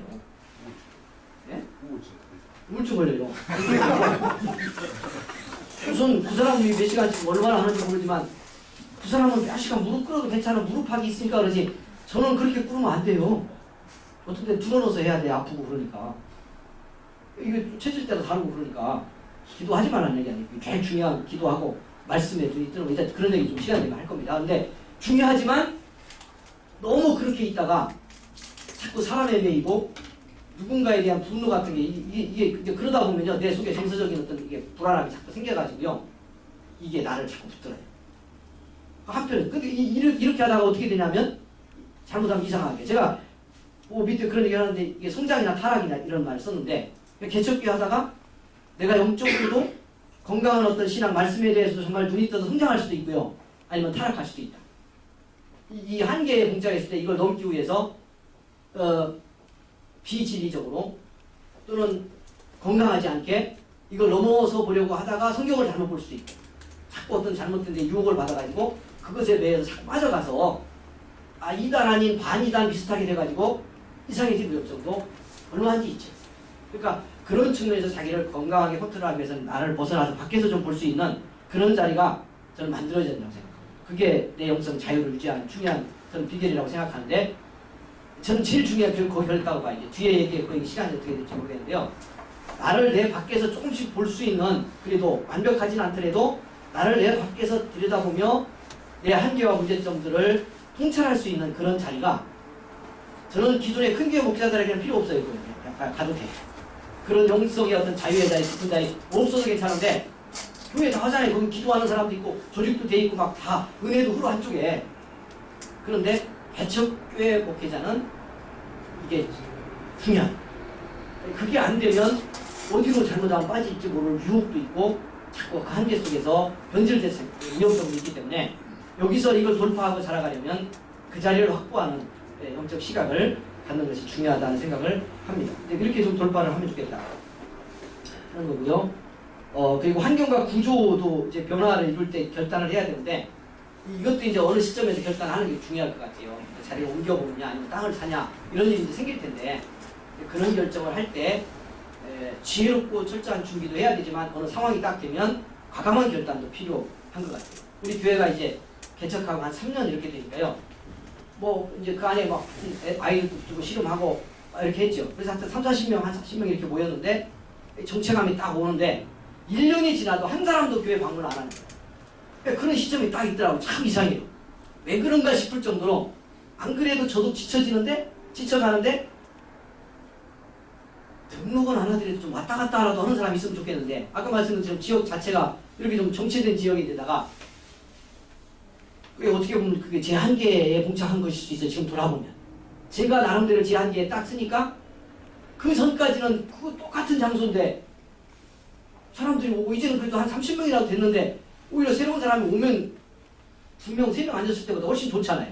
분위기나 이런 것도. 그런데 그때는 왔는데 전도를 했던 어떻게 했다. 한 3년 딱 넘어가니까 한 명도 안 오는데 6개월 동안 예배 드리러 오는 사람이 그냥 들렸다 가는 사람도 하나도 없는. 그러니까 이게 또 이게 위기가 마땅히 생기고 야 이거 어쩌라고 이거 문 닫기는 거 아니냐 이런 생각 들어. 별 이게 이제 그 공격이 다 오지. 그럴 때 야 안 되겠다 싶어가지고 저는 처음에 사실은 땅 사고 건물을 꼭 교회를 재야 되나 이런 생각이 있어. 어떻게 하면 참 나이가 했을 수도 있지. 그런데 그 상황이 돼갖고 1년을 넘어가니까요. 안 되겠더라고. 이렇게 하면 30명 있던 사람은 그냥 있겠어. 이 사람들 믿음이 좋아서 있는 것도 아닌데 아까 말씀드린 것처럼 거의 다 문제가 있고 뭐 새신자고 이런 불신자고 이런 사람들 겨우 지금 묶어져 있는데 이런 변화 없이 목사도 지쳐가는 분위기를 다 알죠. 교인들이 이게 딱 느끼면. 근데 이게 이제 한 가지 잘 떨어지는 거죠. 그러면 이거 안 되겠다. 그래서 이 한국교회 한국 사람들은 뭔가 이렇게 분해 보이게 뭐 붙들고 있는 부동산 같은 게 좀 있어야 근거가 생기는 것 같아요. 그래서 안 되겠다 그러면 땅을 어디 좀 알아보자. 땅이라도 좀 확보를 해놓고 거기다 천막을 치던 컨테이너 갖다 놓고라도 하고 아무래도 이제 몇 년 버텨보자 이렇게 생각을 하다가 이게 수원시내를 지금 교회진 자리를 이제 속아가지고 안 속았으면 안 났어요. 알았어요. 부동산에 갖다 속아가지고 이름이 아주 그 동네 아직 있어요. 근데 지금 생각하면 감사하게 생각해. 네가 속여준 것이 얼마나 감사한지 본다. 그때 속여가지고 땅을 샀기 때문에 어려운 과정은 있었지만 결국 그 자리 교회 짓고 그래도 우리 교회가 버티며 그만큼의 성장을 나름대로 이루어갈 수 있는 계기도 됐으니까 중간에 고맙다고 생각하고 언제 가서 그 술 한잔 사주려고 생각해요. 당신 때문에 한잔 먹고 교회 좀 봐라.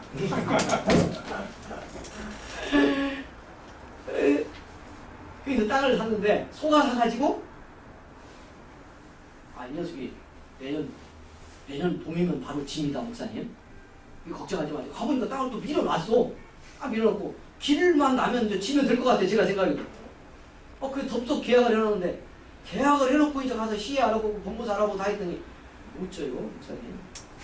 근데 이 시가 구획정이 다 끝나고 기반 조성 다 되고 그렇게 해야 되는데 지금 IMF까지 와가지고 공사도 어떻게 될지 몰라. 땅이 안 팔리니까 다 중단됐어요. 어디서 불도저 한 2대만 그 넓은 지역에 한 2대만 왔다 갔다 하는 거요. 근데 그 녀석한테 가서 물어보면 진다네 그 목사님. 그냥 취소할까 봐. 집사람하고 의논할 사람도 없고 이거 그때 이제 1,몇백만 원을 계약금을 걸었는데 차라리 그거 떼더라도 이제 거기 상가 보증금도 빼야 되고 빚도 내야 되고 조금 모아놨던 것도 다 털어둬야 되는데 땅을 살려면 1억 이제 얼마가 되는데 지금 별거 아닌 것 같지만 그때요.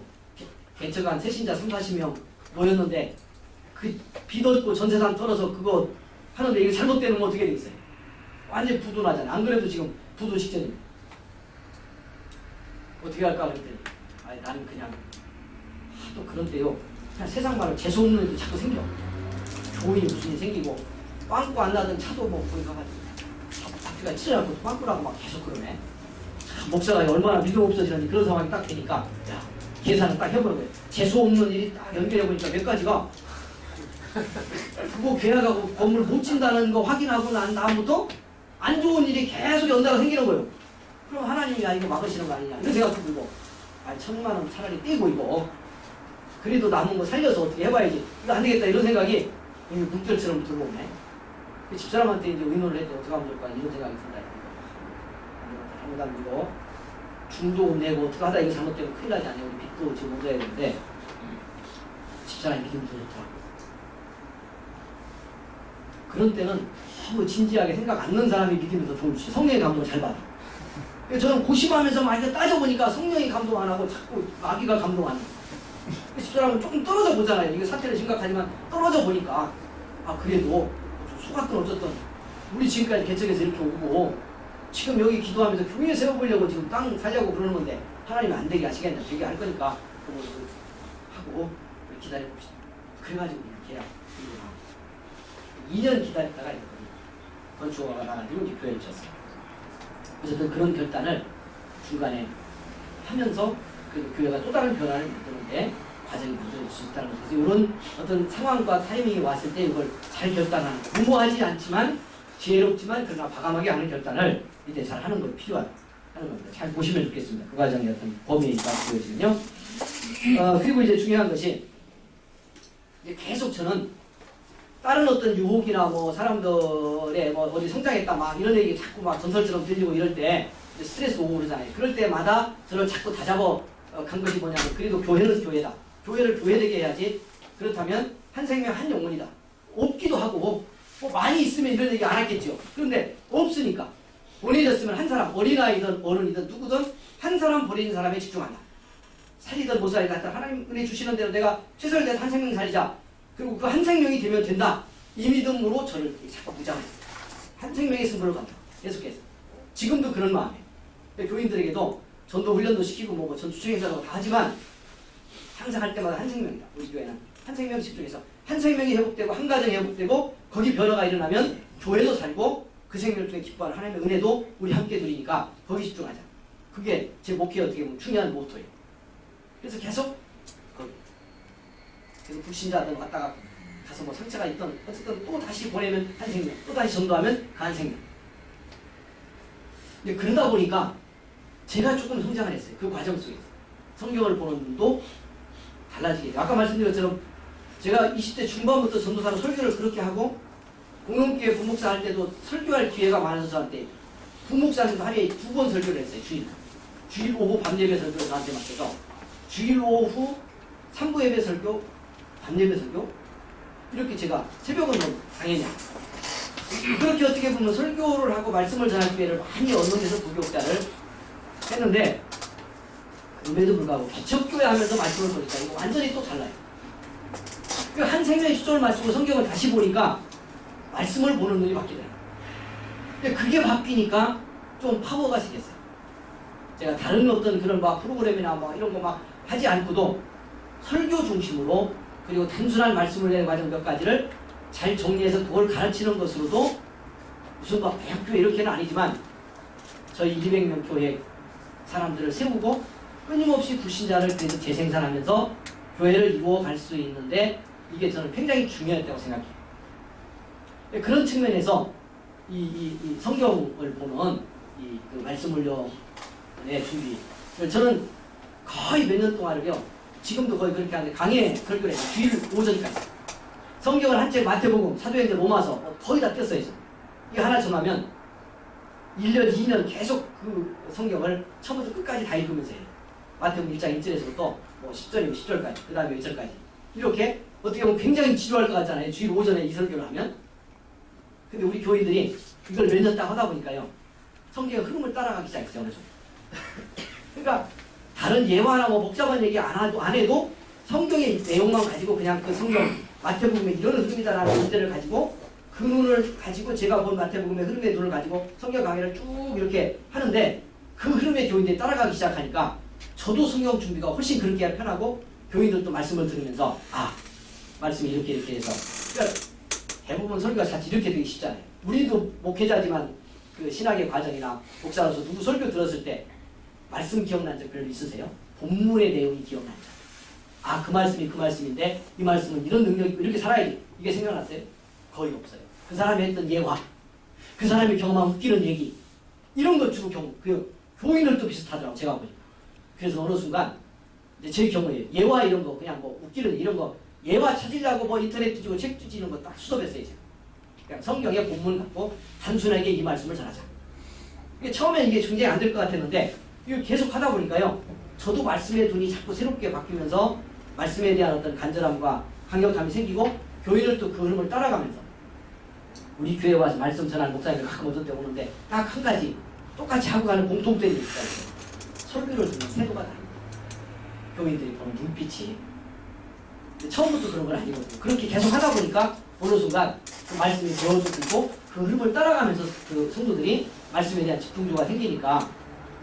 그래서 저는 주일 2부를 하는데 뭐 교인이 많아서 2부 하는 건 아니고요. 어쨌든 그냥 무조건 2부를 했어요. 교인 없이 9시에 하는 게 2번이고 지금은 좀 오후 예배로 바꿔서 오후 예배 드리는데 한동안은요. 주일 1, 2부 당연히 같은 설교하고 주일 밤 예배 오후 예배도 똑같은 본문으로 했어요. 그리고 그날 설교를 저는 본주의 본문 요약을 해서 실어요. 주부에. 그리고 그 본문을 가지고 구역장들이 나가서 말씀 구역 예배를 드릴 때 말씀 공부를 그걸로 해요. 그러니까 주일날 오전에 듣고 오후에 오는 사람, 밤에 오는 사람은 밤에 또 듣고 구역 예배 보이는 사람은 구역 예배 때 그 말씀으로 요약 말씀 갖고 소전하니까 또 듣고 그리고 그 말씀이 이렇게 강의로 한 성경을 쭉 간다고 생각해 보세요. 말씀을 따라가게 되죠. 당연히 스토리도 기억하게 되죠. 일부일지라도 그것이 교인들의 어떤 믿음이라고 할까 이걸 좀 힘있게 만들고 교회에 집중하게 하는데 도움이 된 거라고 생각을 합니다. 그래서 그런 측면에서의 어떤 그 어느 방향이든 말씀을 저는 집중하는 게 필요할 것 같아요. 생각하고요. 제일 중요한 게 내 것으로 만들어서 해야 될 것 같아요. 제가 말씀 공부를 이제 저희 교회는 그 1단계 훈련으로 알파를 하고요. 2단계는 제자 훈련인데 이건 다 이제 나와 있는 거예요. 제자 훈련은 선한 목사교회의 그 예수님에서 아마 다 뭐 세미나도 가보시고 보신 분도 있을 텐데 그걸 가지고 하고요. 3단계만 이제 뒤에 제가 소개를 할 텐데 시간이 많이 가서 좀 그러네요. 제가 이제 만든 과정을 갖고 이 내적 치유를 좀 포함해서 아까 말한 것처럼 어떻게 하면 우리 성도들 일꾼들이 이 영적 자유, 자기 존재의 어떤 자유가 확보가 안 되니까 다 판판이 깨지는 거예요. 그리고 아까 말씀드린 것처럼 삶이 굉장히 열악하고 상처가 많은 사람들이 오니까 은혜 받고 처음에 은혜를 빨리 받는데 그 다음에 관계 속에 들어가면 여기서 또 깨져요. 사람을 감당 못하니까. 목 잘못하면 이게 확대돼가지고 목회자하고 갈등이 생기고. 그러니까 이런 걸 바라보면서 이 사람들을 회복을 안 시키면 안 되겠다. 그래서 제가 만든 3단계 훈련 과정이 이제 이렇게 그 자기 정서 치유를 포함해서 어떻게 하면 말씀과 함께 이들이 자기 존재에 대한 긍정을 그 예수님의 시각으로 하면서 자기 자유를 확보할 수 있도록 할까 하는 걸 이제 고심하다가 이제 만들었어요. 그 과정을 3단계로 훈련을 시키는 것이 이제 기본 골자의 훈련 과정입니다. 어쨌든 뭘 가지고든 좀 철저하게 할 필요가 있어요. 철저하게. 제가 이렇게 보면 하다가 이렇게 성역 공부나 이게 잘 안 되는 이유가요. 아까 이제 안 맞는 걸 갖고 해서 그럴 수도 있고 두 번째 요인이 뭐냐면 우리 목사님들이 죄송하지만요. 우리 기장 목사님 더 그럴 수도 있어. 한편에 냉정하게 보면 다 똑똑하고 잘나가지고 이 정도 보니까 별것도 아니고 내용도 이 정도 가지고 나는 하면 되겠지 이렇게 생각하는 거예요. 내가 안 되는 거죠. 저는 그런 생각해요. 지금 이제 많은 건 부족하지만 일단 선택해서 이거 우리 교회 정서나 분위기에 맞고 신학적으로 내가 수용되겠다 한번 해보자라고 결정을 하면 저는 그 저자가 하는 것보다 더 잘해야지 이렇게 생각해요. 적어도 이걸 가르치는 데 있어서는 이 저자가 가르치고 이걸 실행한 그 교회 목사님이 하는 것보다 내가 더 철저하게 가르쳐야지. 그래서 어떤 때는 그것과 관계된 책이나 이런 거 제가 알파 할 때도 거기 참고도서 뭐 이런 것 중에서 특히 이제 그 알파 같은 경우는 주말순회 성령론이 굉장히 중요하다. 이것에 대한 자기 확신이 없으면 안 돼. 이거 하다가 왜 알파가 문제가 되냐면요. 제가 그 팀도 보니까 문제가 있어. 근데 왜 문제가 돼? 한국교회 좀 문제가 있었잖아요. 이렇게 된 거죠. 이걸 갖다 하는 사람들이 하면 됩니다. 진행하는 과정 속에 은혜가 있습니다. 실제로 일어나는. 주말순회에서 무슨 막 일어났어. 성령의 어떤 현상이 일어났어. 나름대로 거기에 또 마귀도 역사에서 영적 혼란도 일어났어. 이걸 컨트롤을 못하는 거죠. 설명을 제대로 못하는 거죠. 그러니까 성령의 역사는 일어났는데 그걸 감당을 못하는 거죠. 그러니까 그 다음에 문제가 돼요. 저는 그것에 관계된 책을 어떤 건 5번도 읽었어요. 두꺼운 책이라. 이 부분 내가 좀 부족하거나 확신이 없다고 생각되는 거. 지금 25기를 했거든요. 지금 25기째 하고 있어요. 토요일날 청년 중고등반이 지금 15명 정도 하고 있고요. 주일 오후반으로 성인반이 우리 교회 온 사람 저는 무조건 시킵니다. 권사도 있습니다. 들어온 사람 중에 지금 하고 있는데 지금 6명 세신자들과 함께 오후반이 진행돼요. 할 때마다 책을 다시 보고요. 할 때마다 또 필요한 자료가 없는지 25번째를 하고 있는데도 계속 봅니다. 그렇게 하지 않으면 안 되니까요. 나름대로 성령이 역사하지만 제 나름대로 선명해야 되잖아요. 그러니까 이런 걸 준비하는데 지금 하고 계신 분들은 여기 다시 돌아보셔야 돼요. 내가 정말 그렇게 이거다 라고 확신 있게 생각할 수 있는지 그런 준비가 되는지 잘 보는 것이 필요하다고 생각합니다. 그렇게 해서 한 정원이 이렇게 변화되다 보니까 저희 교회 이제 어떻게 보면 장점이 이게 불안 요소기도 한데 불신자들이 전도가 많이 됐어요. 그래서 제가 이제 다른 데서 얘기했는데 저희 교회 교인의 60%는 저희 교회에서 예수를 믿는 사람이에요. 예수 믿고 세례받은 사람. 그리고 거의 그 나머지 중에 상당수도 그냥 조금 다니다 말았거나 뭐 신앙생활 오래 안 해도 불신자 수준에 있었던 사람들이 무려 한 30% 정도만 다른 데 다니다 온 사람. 장단점이 있더라고요. 장단점이 있는데 불신자를 데리고 하는 건 시간도 꽤 오래 걸리고 중간에 이제 뭐 안 믿는 상황이 안 좋잖아요. 그러니까 자기는 은혜 받고 잘 하려고 해도 가족이 집안에서부터 방해가 있고 직장 현장에 어려움이 있고 그러니까 뭐 은혜 받고 가다가도 주저앉기도 하고 뭐 또 시험대로 넘어지기도 하고 그러죠. 근데 이런 한 가지 한 가정이 변화되고 자리를 잡으면 이게 이제 굉장한 파워가 돼요. 왜냐하면 교회를 뭐 여기저기 다녀본 경험도 없고 그러니까 목사도 저가 처음이고 이 개인적 경험은 그러니까 제가 굉장히 좋아요. 왜 좋은지 모르시겠어요? 다 아시잖아요. 그분들은 아예 주저앉아서 예수를 안 믿게 되는 경우는 생길 수 있지만 교회를 떠나서 어디 다른 데 다닌다는 건 꿈에는 못 꿔요. 이사 가서 갔다가도 10년 만에 10몇 년 만에 돌아온 가정도 많아요. 그렇게 믿는 사람들이. 저를 보고 싶어서 그러겠어요? 이번에 성경 공부하고 어느 집사님, 남자 집사님 10몇 년 만에 영통으로 이사했다가 이제 이런 일을 계기가 돼서 13년 만에 돌아왔거든요. 그 가정이 이제 거기 가서 계속 은혜도 못 받고 지쳐있다가 이제 우리 교회를 늘 그리워하고 있다가 왔어요. 근데 스타디를 하고 이제 끝났는데 이제 가면서 공부한 그 소감을 쭉 얘기하는데 그 남자 집사님이 이렇게 얘기해요. 목사님 지난주에 가면서 제가 제 아내한테 고맙다고 인사를 했다. 그 이유가 뭔지 아십니까? 뭐요? 그랬더니 우리 교회를 10몇 년 전에 나올 때 한 15년 전에 나올 때 그 부인이 전도가 돼갖고 나온 거예요. 그 부인은 불신자로 만났는데 자기는 어머니가 예수 믿는 사람이라 2대 신앙인데 불신자 아내를 만나니까 신앙생활을 안 하고 있었던 거예요. 근데 부인이 어떻게 하다가 일하는 데서 막 이렇게 이제 저희 교회 그때 그 집사님이 전도를 열심히 하다 보니까 막 보험도 들어주고 이렇게 보험 외판을 했어요. 이 아내가 세 살면서 보험 막 들어줄 테니까 교회 나와라. 그래가지고 그때 교회를 나온 거예요. 근데 우리 교회에서 한 2년 신앙생활 하다가 이제 2, 3년 하다가 가게 됐는데 그때의 기억 때문에 우리 교회를 다시 왔잖아요. 그래서 무슨 얘기가 있는데 그 얘기 한 거예요. 당신이 은성교회 전도돼 갖고 나가서 우리 목사님을 만났기 때문에 우리가 10몇 년 만에 다시 돌아와서 은혜 받고 이렇게 우리가 이제 신앙 회복돼 살게 됐으니 돌아보면 당신 교회 나간 거 가서 최 목사 만난 것 때문에 우리가 이 은혜 속에 살고 있으니까 얼마나 감사하냐. 당신 때문에 내가 이렇게 축복을 받고 있다는 당신 고맙다고 그랬다는 거지. 별로 좋아 안 하시네 우리 교회. 그게 이제 불신자가 변화됐을 때의 장점이라는 거죠. 그 목사하고의 관계나 교회의 일을 지속적으로 할 수 있는 장점입니다. 어렵지만 한번 이렇게 열리면 불신자가 이제 이렇게 변화되기 시작했을 때 장점이 뭐냐면요. 한번 시작이 되놓으면 그 불신자하고 다 알잖아요. 관계된 사람들이 주변에 많아서 잘 정착만 되기 시작하면 전도 대상자가 많은 거예요. 오래 다닌 사람은 전도 대상자 확보도 어렵잖아요. 전도하라고 그러면 써낼 사람도 없어, 오래 다닌 사람. 그런데 이 사람들은 온다는 확신이 아직 부족하니까 없어서 그렇죠. 써낼 사람은 집안부터 수두룩해요. 10명은 되는 거예요, 집안에서부터. 그러니까 이 사람이 조금 뜨거워져서 변화가 되고 뭔가 좀 정리가 돼서 훈련이 되면 많은 거예요, 많은 거예요. 그러니까 또 다른 불신자를 구원할 기회가 많아지니까 빠르진 않아도 우리 교회는 지역적 특성이나 여러 가지 있어서 빠르진 않아도 계속해서 불신자를 이렇게 전도에 갈 수 있는 장점이 있어요. 그래서 전도에 별로 우리 교인들은 겁을 안 내요. 그러니까 원래 그렇게 체질이 돼 보니까 초청합니다 그러면 그냥 별로 뭐 강조 안 해도 몇십 명은 그냥 데리고 와요. 몇십 명. 그거 굉장한 거예요. 몇백 명 교회가 아니잖아요. 이 교회. 백몇십 명 교회가 그냥 뭐 광고 몇 번 하고 초청 주일 해도요. 40~50명은 데리고 온다니까. 그게 전도의 파워 동력이 있는 거잖아요. 정착은 다 안 돼. 다 정착했으면 지금 너무 많아서 안 되지. 그걸 그 불신자가 변화되기 시작하는 계기가 마련될 때가 있어요.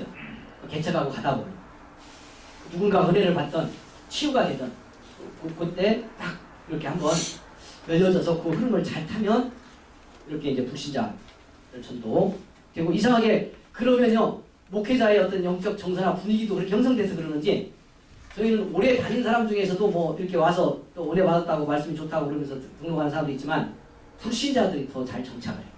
그게 돼요. 그게 이상하잖아요. 그것도 뭐 별로 안 좋아하시네요.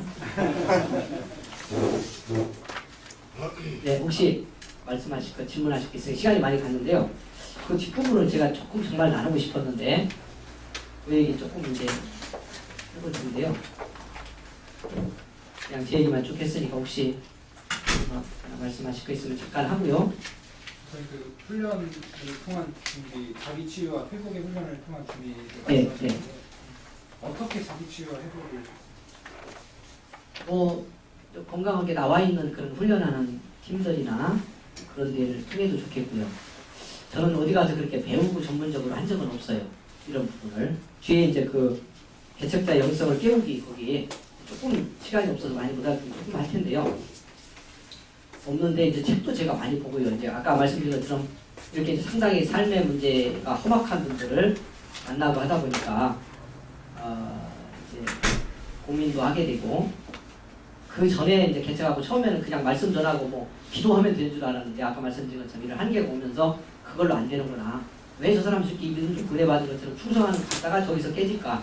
이런 걸 이제 들여다보다 보니까 이게 그것으로 안 되는 부분이 있더라고요. 겉에 믿음에 열심하고 속에 어떤 정말 여기서 극복해야 될 자기 내면의 문제가 회복되는 거하고는 좀 차이가 있어요. 구원하시고 우리 안에 오신 성령님이 계속 하시지만 이걸 받아들이고 수용하는 어떤 자기 개방이 안 되면 이 속에서 남아있는 문제는 여전히 남아있더라는 거예요. 이것이 어느 순간 건드려지고 노출이 더 관계 속에 터지면 이게 안 되는 거고 목회자 자신도 마찬가지더라는 거죠. 그래서 그런 부분들을 좀 들여다보면서 함께 회복하는 훈련과 성장이 이루어지면 좋겠다는 생각을 했고 그러다 보니까 이제 제가 뭐 책도 하고 뭐 독학도 하고 이렇게 이제 말씀과 함께 보게 된 거죠. 그렇게 해서 여러분 거기 보시는 것처럼요. 뒤에 그 2페이지 밑에요.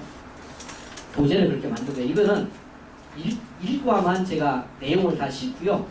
나머지 뒷부분은 그냥 제목만 넣은 거예요. 이게 한 20몇 페이지, 한 30페이지 정도 분량이 되는 건데 제가 이걸 줄여 여기다 넣었는데 여기서 제가 이제 강조하면서 조금 나누고 싶은 부분들이 있어요. 제가 어떻게 이런 과정들을 겪으면서 그래도 그 힘든 상황에서 지치지 않고 나름대로 제 자유를 확보할 수가 있었는가.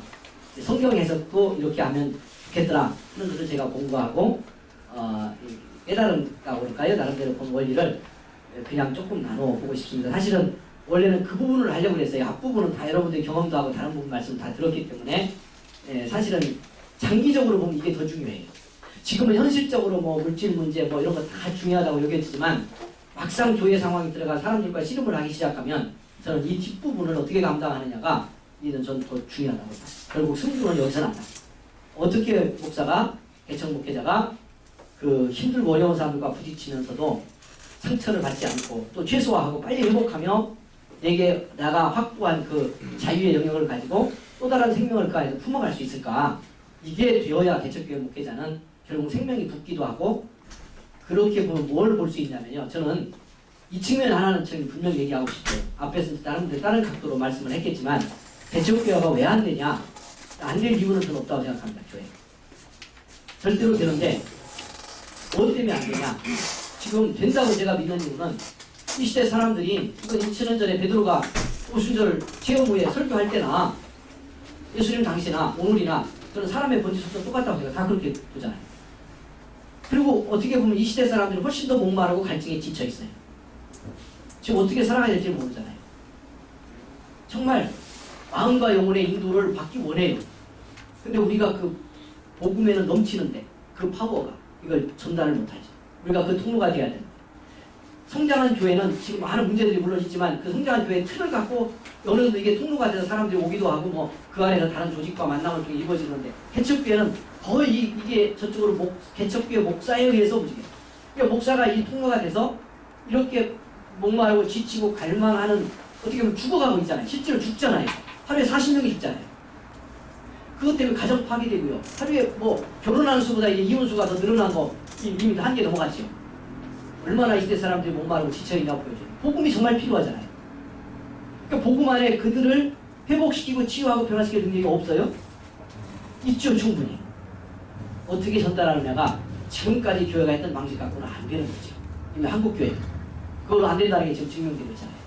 부분적으로 되고 있는 거 보면서 된다 이렇게 생각하면 안 돼요. 이미 그거 끝났다. 그러면 복음 안에 있는데 복음의 생명력이 있는데 거기서 놓치고 있는 거.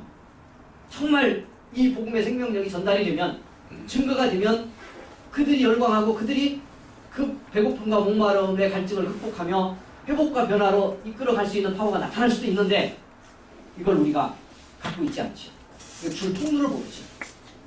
그러니까 이 부분이 회복이 돼야 되는데 제가 말씀드린 이렇게 성장해서 우리가 이 자유력이 확보가 되면 그게 보이는 거죠. 아, 성도가 왔을 때 아, 저 가슴이 왜 목마르다 어떻게 지쳐있다 이걸 통찰해 볼 수 있어야 줄 거 아니에요. 복음 안에 거기를 채우고 갈 수 있는 뭐 크게 보면 은혜고 성령의 역사고 이렇게 말해도 좋은데 어쨌든 이걸 조금 더 분석적이고 과학적으로 우리가 연구도 하고 경험도 하고 성장해서 이렇게 생명을 들여다볼 수 있으면 좋겠다. 그러려면 목회자가 자기 통찰을 통해서 이런 그 속에 있는 자기 회복을 함께 이루어야만 그렇게 해서 내 자유가 확보가 돼 있어요. 밖이 나를 흔들 수 없도록. 아까 말한 것처럼 400명 누가 말했다고 그거 했다 이게 나를 못 흔들어야지. 어디 개척교회 목회자랑 탁 해가지고 나는 봉고차 낡은 봉고차 끌고 갔는데 승용차 그레이저 제니스 누가 타고 나왔다. 외제도 타고 탁 와가지고 학교 다닐 때는 아무것도 아닌 새끼가 말이야. 꼼잡고 그니까 꼼잡고 뭐 하다 얘기하냐고 그런데 거기 가서 괜히 기주고 와가지고 기도도 안 되고 괜히 자기 부인만 전도 안 했다고 쪼고 그 정도가 유지돼가지고는 안 되잖아요.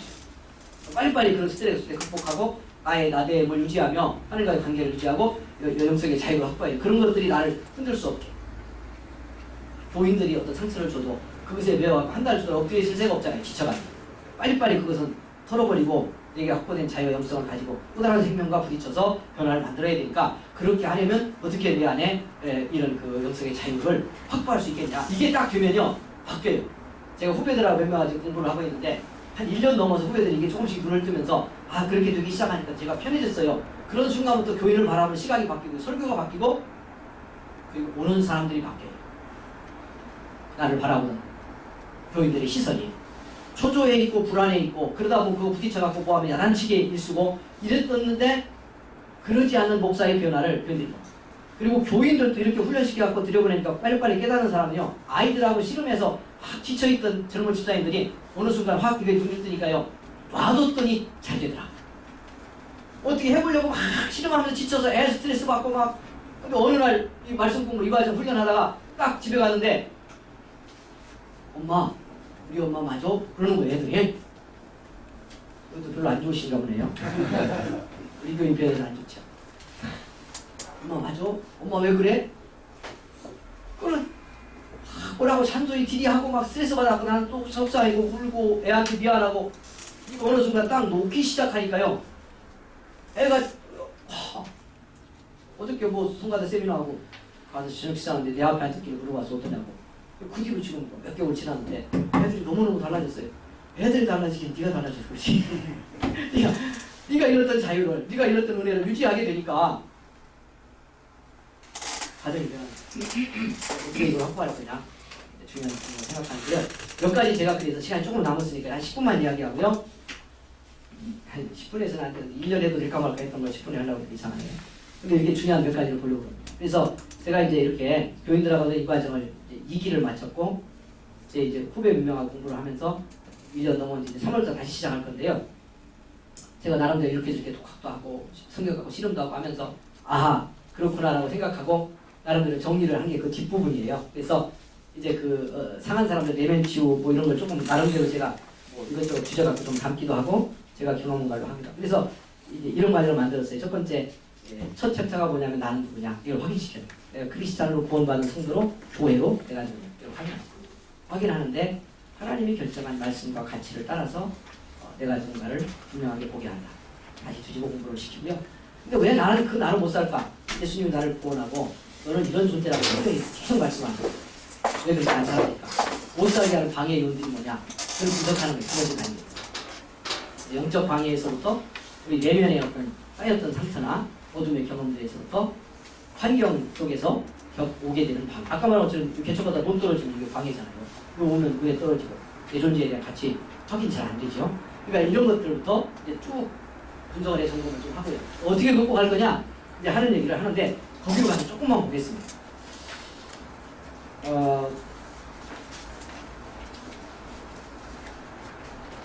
자, 5페이지에요. 나는 나를 사는가? 무엇이 나를 사는 축복을 빼앗는가? 여기 한번 보시는데 영적 방해를 분별 못해서 뭐 쭉 이렇게 돼 있고요.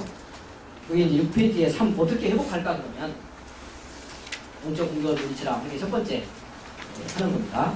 영적 방해를 잘 분별해서 물리치자. 그래서 제가 이렇게 정리해 놓은 게 나름대로 만들어 놓은 게 거기 그 7페이지에 영적 공격을 물리치라에 영적 공격을 물리치기 위해 다음의 원리를 정해봅시다 하는 게 나왔는데 혈과 육으로 싸우지 말라. 이건 그래서 6장에 있는 거 여러분 다 아시는 부분일 텐데요. 이거 철저하게 좀 분석해서 이 말씀 잘 전하는 거, 요 훈련 시키는 거 필요할 것 같아요. 혈과 육으로 싸우지 말고 어떻게 배후에 있는 영적 세력을 맞서게 할 거예요. 그래서 제가 교인들한테 늘 이렇게 얘기합니다. 영적인 세력에 대해서는 치열하고 혈과 육에 대해서는 온유해라. 이것이 적용될 수 있다면 승리한다. 대부분 우리가 반대로 듣잖아요. 문제가 있대. 혈과 육에는 열받고 성질나고 여기는 부딪히고 영적인 그 배후의 세력은 못 보고 이걸 뒤집어야 된다. 이게 뒤집는 게 체질화돼야 하는 거지. 목회자들도 마찬가지로 생각해요. 교인들하고 무슨 문제가 생기거나 어려운 일이 생겼을 때 사람하고 부딪히잖아요. 급하니까요. 배후를 놓고 어떻게 분석해볼 여지도 없어요. 사람하고 일단 딱 붙어버리고 여기에 감정적으로 딱 깨지면요. 그때부터 영적 방해를 벗어나기 어려워져요. 이 감정적으로 벌써 상대하고의 이 틀이 안 좋게 만들어졌기 때문에 여기 마귀가 쉽게 표현하면 이 관계를 통해서 이제 지금 정서적으로 깨진 관계 쪽에서 계속 공격하는 거죠. 이게 극복하기 쉽지 않습니다. 그래서 그렇게 터지기 전에 영적 배후를 공격하고 혈과 육은 온유하고 이론은 쉬운데 적용을 하면 굉장히 어렵죠. 실제적인 어려운 문제를 갖고 속상하게 하고 막 억울한 얘기하고 그러는데 여기 어떻게 할 거냐?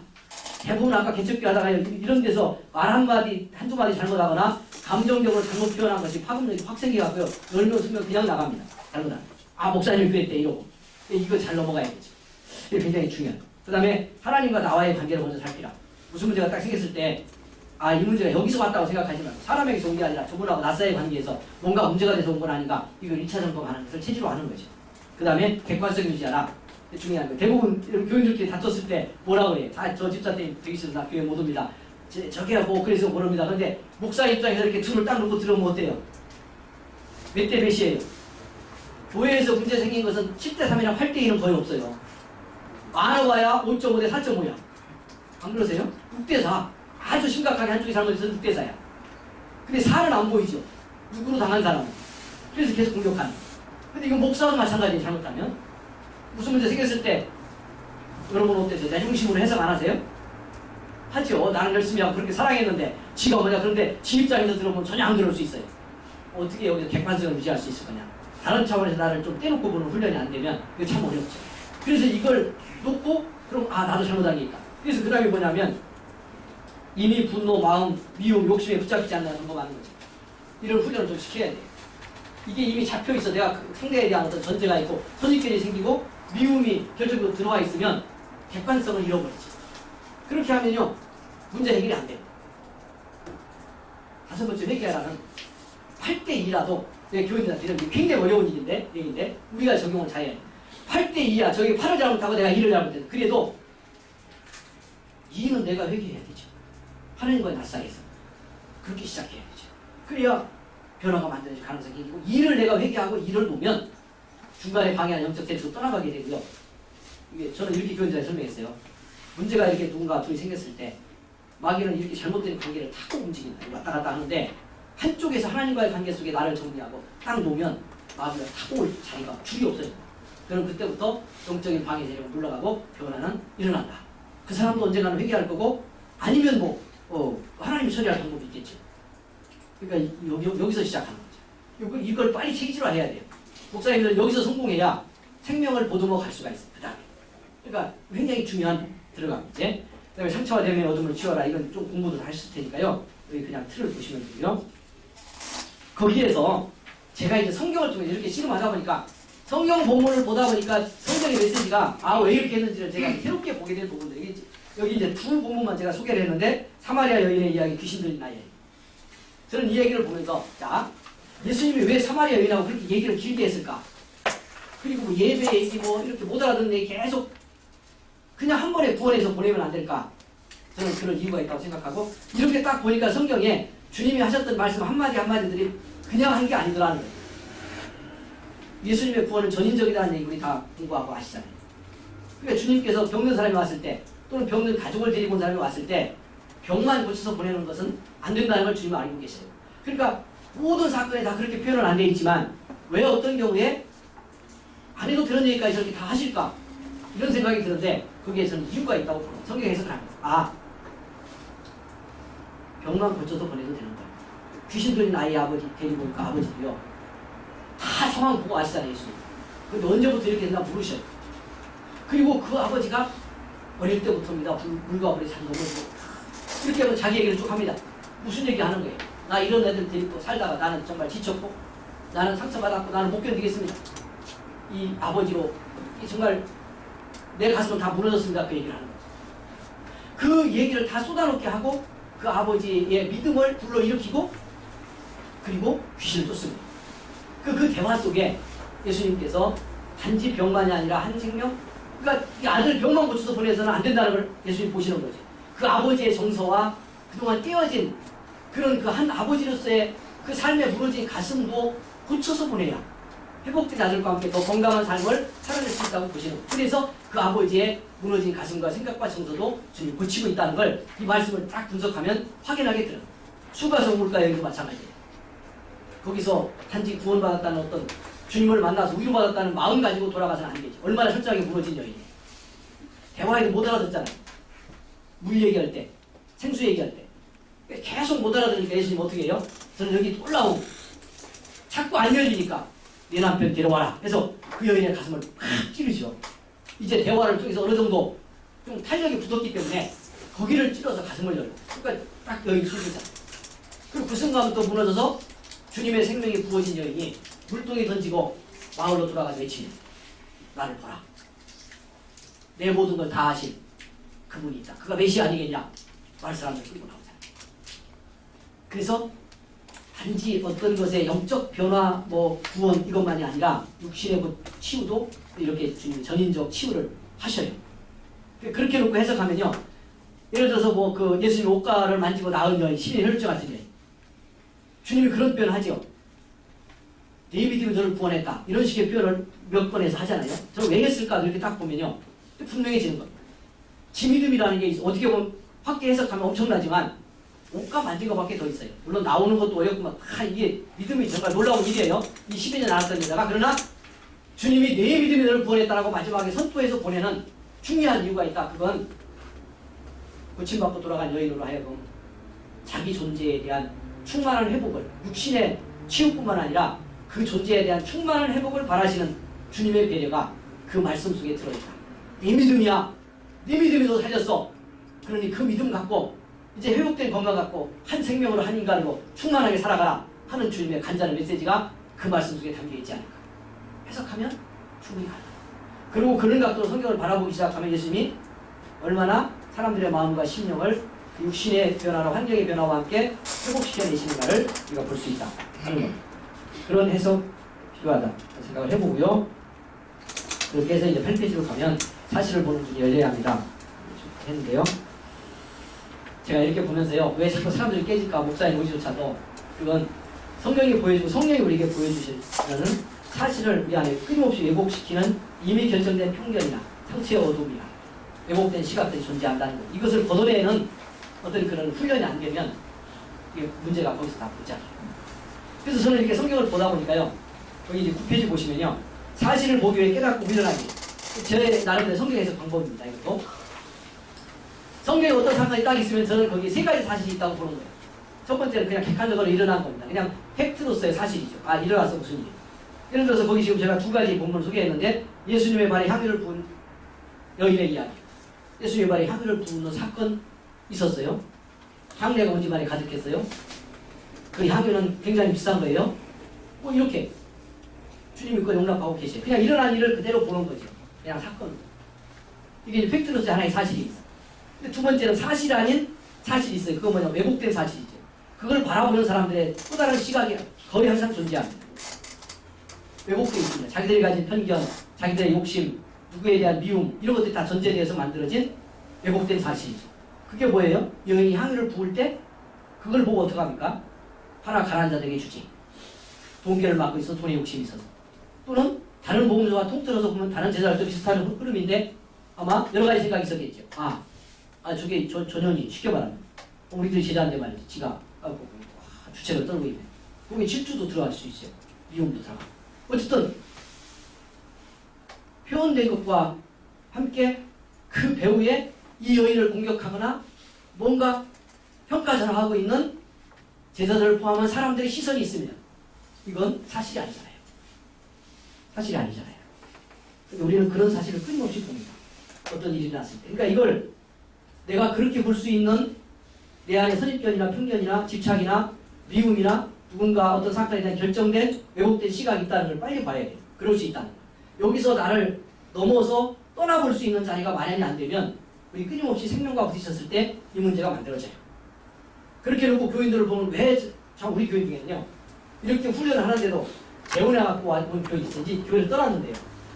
열심히 충성해 헌금다. 근데 자기가 재혼했기 때문에 피해의식이 있어요. 훈련을 해도 어느 단계는 안 넘어가 있고 거기까지만 해. 그리고 자기 방어적이에요. 그러니까 이분은요. 딱 어떻게 하냐면 보면 제가 딱 알고 교인도 많지도 않으니까 딱 그래 보이잖아요. 새로운 사람이 왔는데 이 사람이 자기보다 좀 밑에 사람이에요. 신앙도 떨어지고 경제력도 떨어지고 인물도 떨어지고 그러면 잘해요. 많이 나고 인사하고. 근데 이 사람이 만만치 않아. 만만치 않은 그 사람이 바로 알아요. 이 여자 얼굴을 딱 한 번 보면 한 주 딱 지나고 나면 저분은 왜 저래요? 딱 그래요. 말 한마디 안 했는데요. 딱 알아요.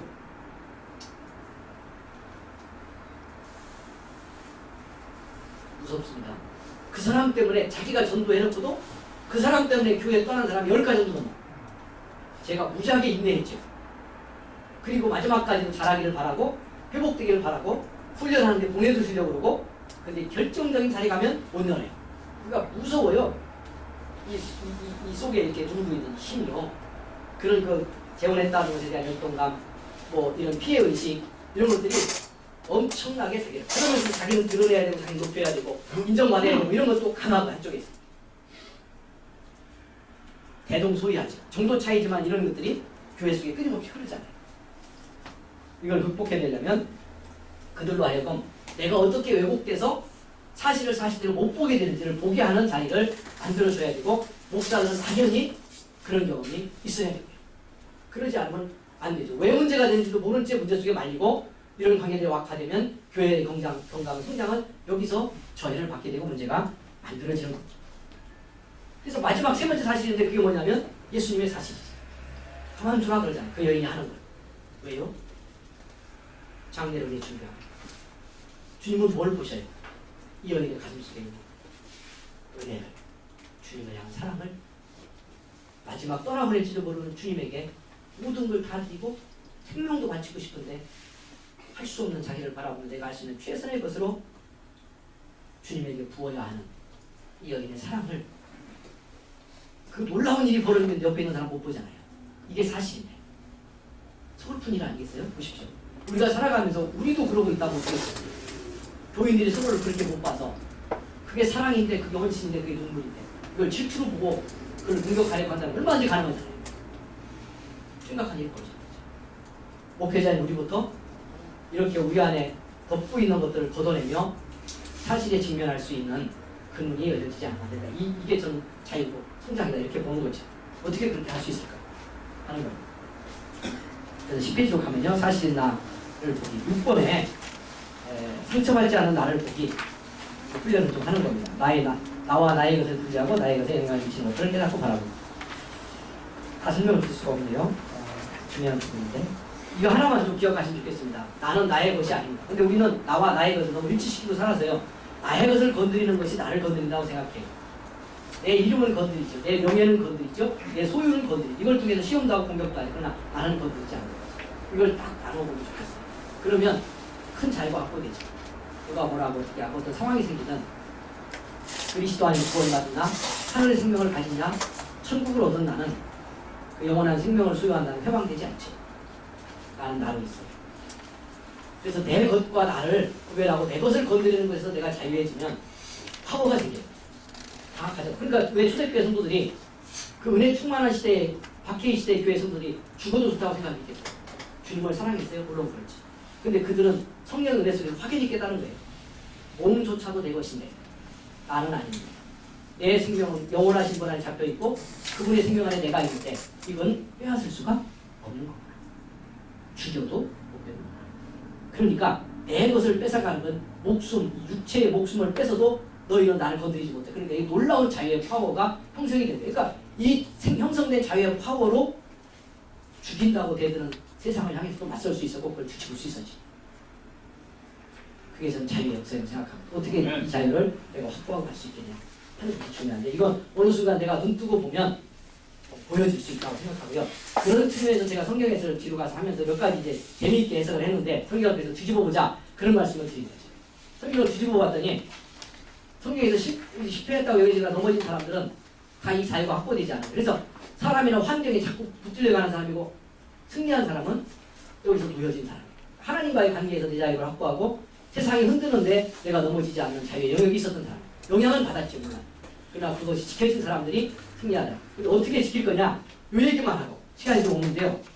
여러분 질문 시간 제가 이야기 좀 하면 좋겠다 그러는데 그렇게 못해 죄송한데 중요하게 켜고 이 얘기만 하고 언제 또 기회가 있을지 알 수 없으니까 이 얘기만 하고 가려고 합니다. 자, 제가 성경을 뒤집어보자고 하는 맨 뒷편 회복된 나로 살기 하는 부분에서 자유 확보하기에 맨 뒷편 끝나는 부분을 보시면요. 성경을 이렇게 뒤집어보자. 그러면서 제가 가인이 아벨에서 자유하라 이런 쭉 성경 본문 제목을 이렇게 정했어요. 그냥 제가 이렇게 해석하면 좋겠다고 생각하고 성경이 말하는 것과 다른 측면을 이제 두드려 본 건데요. 이런 겁니다. 자, 저는 가인이 아주 불쌍한 사람이라고 본 거예요. 이 가인과 아벨 사건에서. 그렇지 않을 수도 있었는데. 자, 여러분 가인이 무너진 이유가 뭐예요? 그런 이유가 뭐예요? 가인과 그의 재물을 안 받고 아벨과 그의 재물을 받고 이 사건이 딱 있었어요. 재산 일에. 근데 문제는 뭐냐면 안 받아들이신 게 문제가 됐지만 가인이 무너진 결정적 이유는 제가 이렇게 이제 공부하면서 물어봤어요. 목사님 어떻게 생각합니까? 아벨이 없었어요. 가인이 혼자 재산을 드렸어요. 예를 들어서 가인과 그 재물을 드렸는데 하나님이 여전히 안 받으세요. 받을 수가 없어서 안 받으신 거잖아요. 그럼 어떻게 했겠어요? 가인이 없었는데 내가 드린 제사가 안 받아들여졌는데 자기 동생 아벨 데려다 죽이겠어요? 열받았는데 아니 갔다 너 이 새끼 이리 와. 성질나서 못 참겠다 그러고 패 죽이겠냐고요. 문제는 아벨 것은 받아들여졌다는 거죠. 근데 무슨 차이가 있어요? 아벨이 받아들여졌거나 아벨이 없었거나 초점은 나하고 하나님에게 맞췄다면 문제들이 하나도 없어요. 자 보십시오. 우리 주변에는 이런 아벨은 수도 없이 있을 수 있어요. 근데 휘때마다 넘어지면요. 우리는 가인처럼 되는 거지. 한편에서 보면. 이걸 얼핏 보면 자 여기에 정당성이 부여돼서 어떻게 안 그래요? 이러면 못 견딥니다. 우리가. 아벨과 그건 받았고 나는 형인데 안 받고 그걸 어떻게 봐주고 있어요? 죽이진 않더라도 팩이라도 해야지. 맞는 거예요? 아니. 전혀 관계없죠. 왜 아벨 거 받아들이는 것이 가인이 못 견디는 일이고 심지어 죽이기까지 해드릴 수 있냐고요. 이건 아니라고 여기는 순간 아무것도 아닌 일이 되거든요. 가인은 100번을 받아들이든 1000번을 받아들이든 관계없이 내가 하나님하고 받아들일 수 있게 다시 회복을 하든 여기서 결판하든 내가 얻어맞든 나 문제지. 왜 아벨이 받아들인 것이 그를 죽일 것이 되냐고요. 이거요. 한순간 뒤집어 보면 아무 관계없는 거예요. 그러니까 여기서 딱 가인이 뭘만 알았다면 이 영성의 원리만 알았다면 가인의 재물과 가인과 그 재물이 받아들이는 것과 내가 안 받아들이는 것은 관계가 없다. 관계 있으세요? 하나만 또 들게요. 신약으로 가서. 성경에 그런 얘기가 넘쳐요. 잘 보십시오. 제일 드라마틱한 게 뭐냐면 마르다 마리아 이야기하고요. 하나는 포도원 푸꾼 이야기예요. 아침 6시에 와서 일했죠. 저는 6시까지 일하고 났는데 한 대는 약속했어요. 그게 하루 입당이잖아요. 다 아시잖아요. 5시에 놀고 있는 사람 왜 그러냐? 쓰는 자가 없습니다. 와라. 들어와서 일했죠. 6시가 딱 됐습니다. 주인이 5시에서 일하는 사람부터 한 달에 딱 줍니다. 6시에 온 사람은 어떻게 생각해요? 당연히 우리는 어떻게 하겠지? 더 주겠지? 그런데 너한 달에 딱 줍니다. 열받아서 얘기하죠. 이럴 수가 있습니까? 항의합니다. 주인이 딱 이렇게 말합니다. 내 것 갖고 내 마음대로 하는데 무슨 말이지? 그리고 딱 한마디 던졌어요. 저는 이 한마디에 놀라운 영성의 비밀이 있다고 봅니다. 이것이나 가지고 가라. 9시, 12시, 3시, 5시 두고죠. 이 사람 싹 없었으면 어떡할 뻔했어요. 이 사람 안 하고 6시 온 사람들만 있었어요. 그래서 6시가 딱 됐더니 한 달에는 받았어요. 즐겁게 돌아갔겠어요? 안 돌아갔겠어요? 그날 기다리는 가족을 위해서 뭘 사갖고 들어갔다. 아, 오늘 하루 일 잘하고 일당 잘 받았으니까 아이 즐겁네 하다가 술 한잔 걸치고 행복하게 들어갈 수도 있었죠. 그런데 5시에 온 사람 받았다는 거, 3시에 온 사람 받았다는 거, 이것 때문에 열받았잖아요. 꼭 그렇게 해야 되는 거예요? 없어도 되는 거면 있어도 되는 거죠. 무슨 관계가 있어요? 그 사람이 와서. 그러니까 내 것이나 가지고 가라는데 영성의 비밀이 있다고 제가 말씀드리는 건 개척교회 하시니까 더 그래요. 내 것 갖고 하세요. 500명 됐는데 뭔 관계 있어요? 1000명 됐다고 누가 뭐 몇 년 만에 몇 명 됐다고 떠드는 곳에 왜 내가 은혜를 입고 자유를 줘요? 나는 내 것 갖고 잘해요. 할렐루야. 여기서 은혜가 있으면 되죠. 그것에서 뺏기지 않아야 돼요. 밖에서 나를 이렇게 흔들 수 있는 것들이 부지기수예요. 우리 삶의 관계는. 이거는 그냥 딱 뒤집어서 그것이 내게 영향을 미치는 내가 습관 들어서 그래요. 그렇게 하면 열받는다고 하는 게 몸에 배서 그래요. 사람들이 다 그렇게 하니까 그래요. 그런데 영성의 사람은 노 그게 아니구나. 나는 나야. 왜 그것 때문에 내 자유를 잃지? 이걸 어느 순간 딱 바라보면요. 5시에 오는 사람이 2대나리온 받고 가도 나는 따질 게 없어요. 한 달에는 나는 자유하죠. 그 자유를 가지고 내가 그날 행복함으로 내가 갖고 있는 삶의 한계와 문제와 상황들을 넘어설 수 있고요. 그 속에 새로운 변화를 만들 수 있는 거죠. 이게 딱 보여지는 애가 있었으면 좋겠어요. 아, 그렇구나. 그럴 필요가 없었네. 이게 딱 보여지는 순간 내가 확보된 자유가 커져서 확보된 자유의 그 크기 속에 또 다른 생명이 들어와요. 시간이 지나면. 안 들어와도 괜찮고요. 내가 자유하고 행복한데. 그럼 됐잖아요. 그 파워를 가져야 말씀의 눈도 새로 열릴 수 있다. 저는 그렇게 생각합니다. 잘 감당하시길 원합니다. 이런저런 얘기 했는데 죄송하고요. 꼭 승리하기를 부탁을 드립니다. 고맙습니다.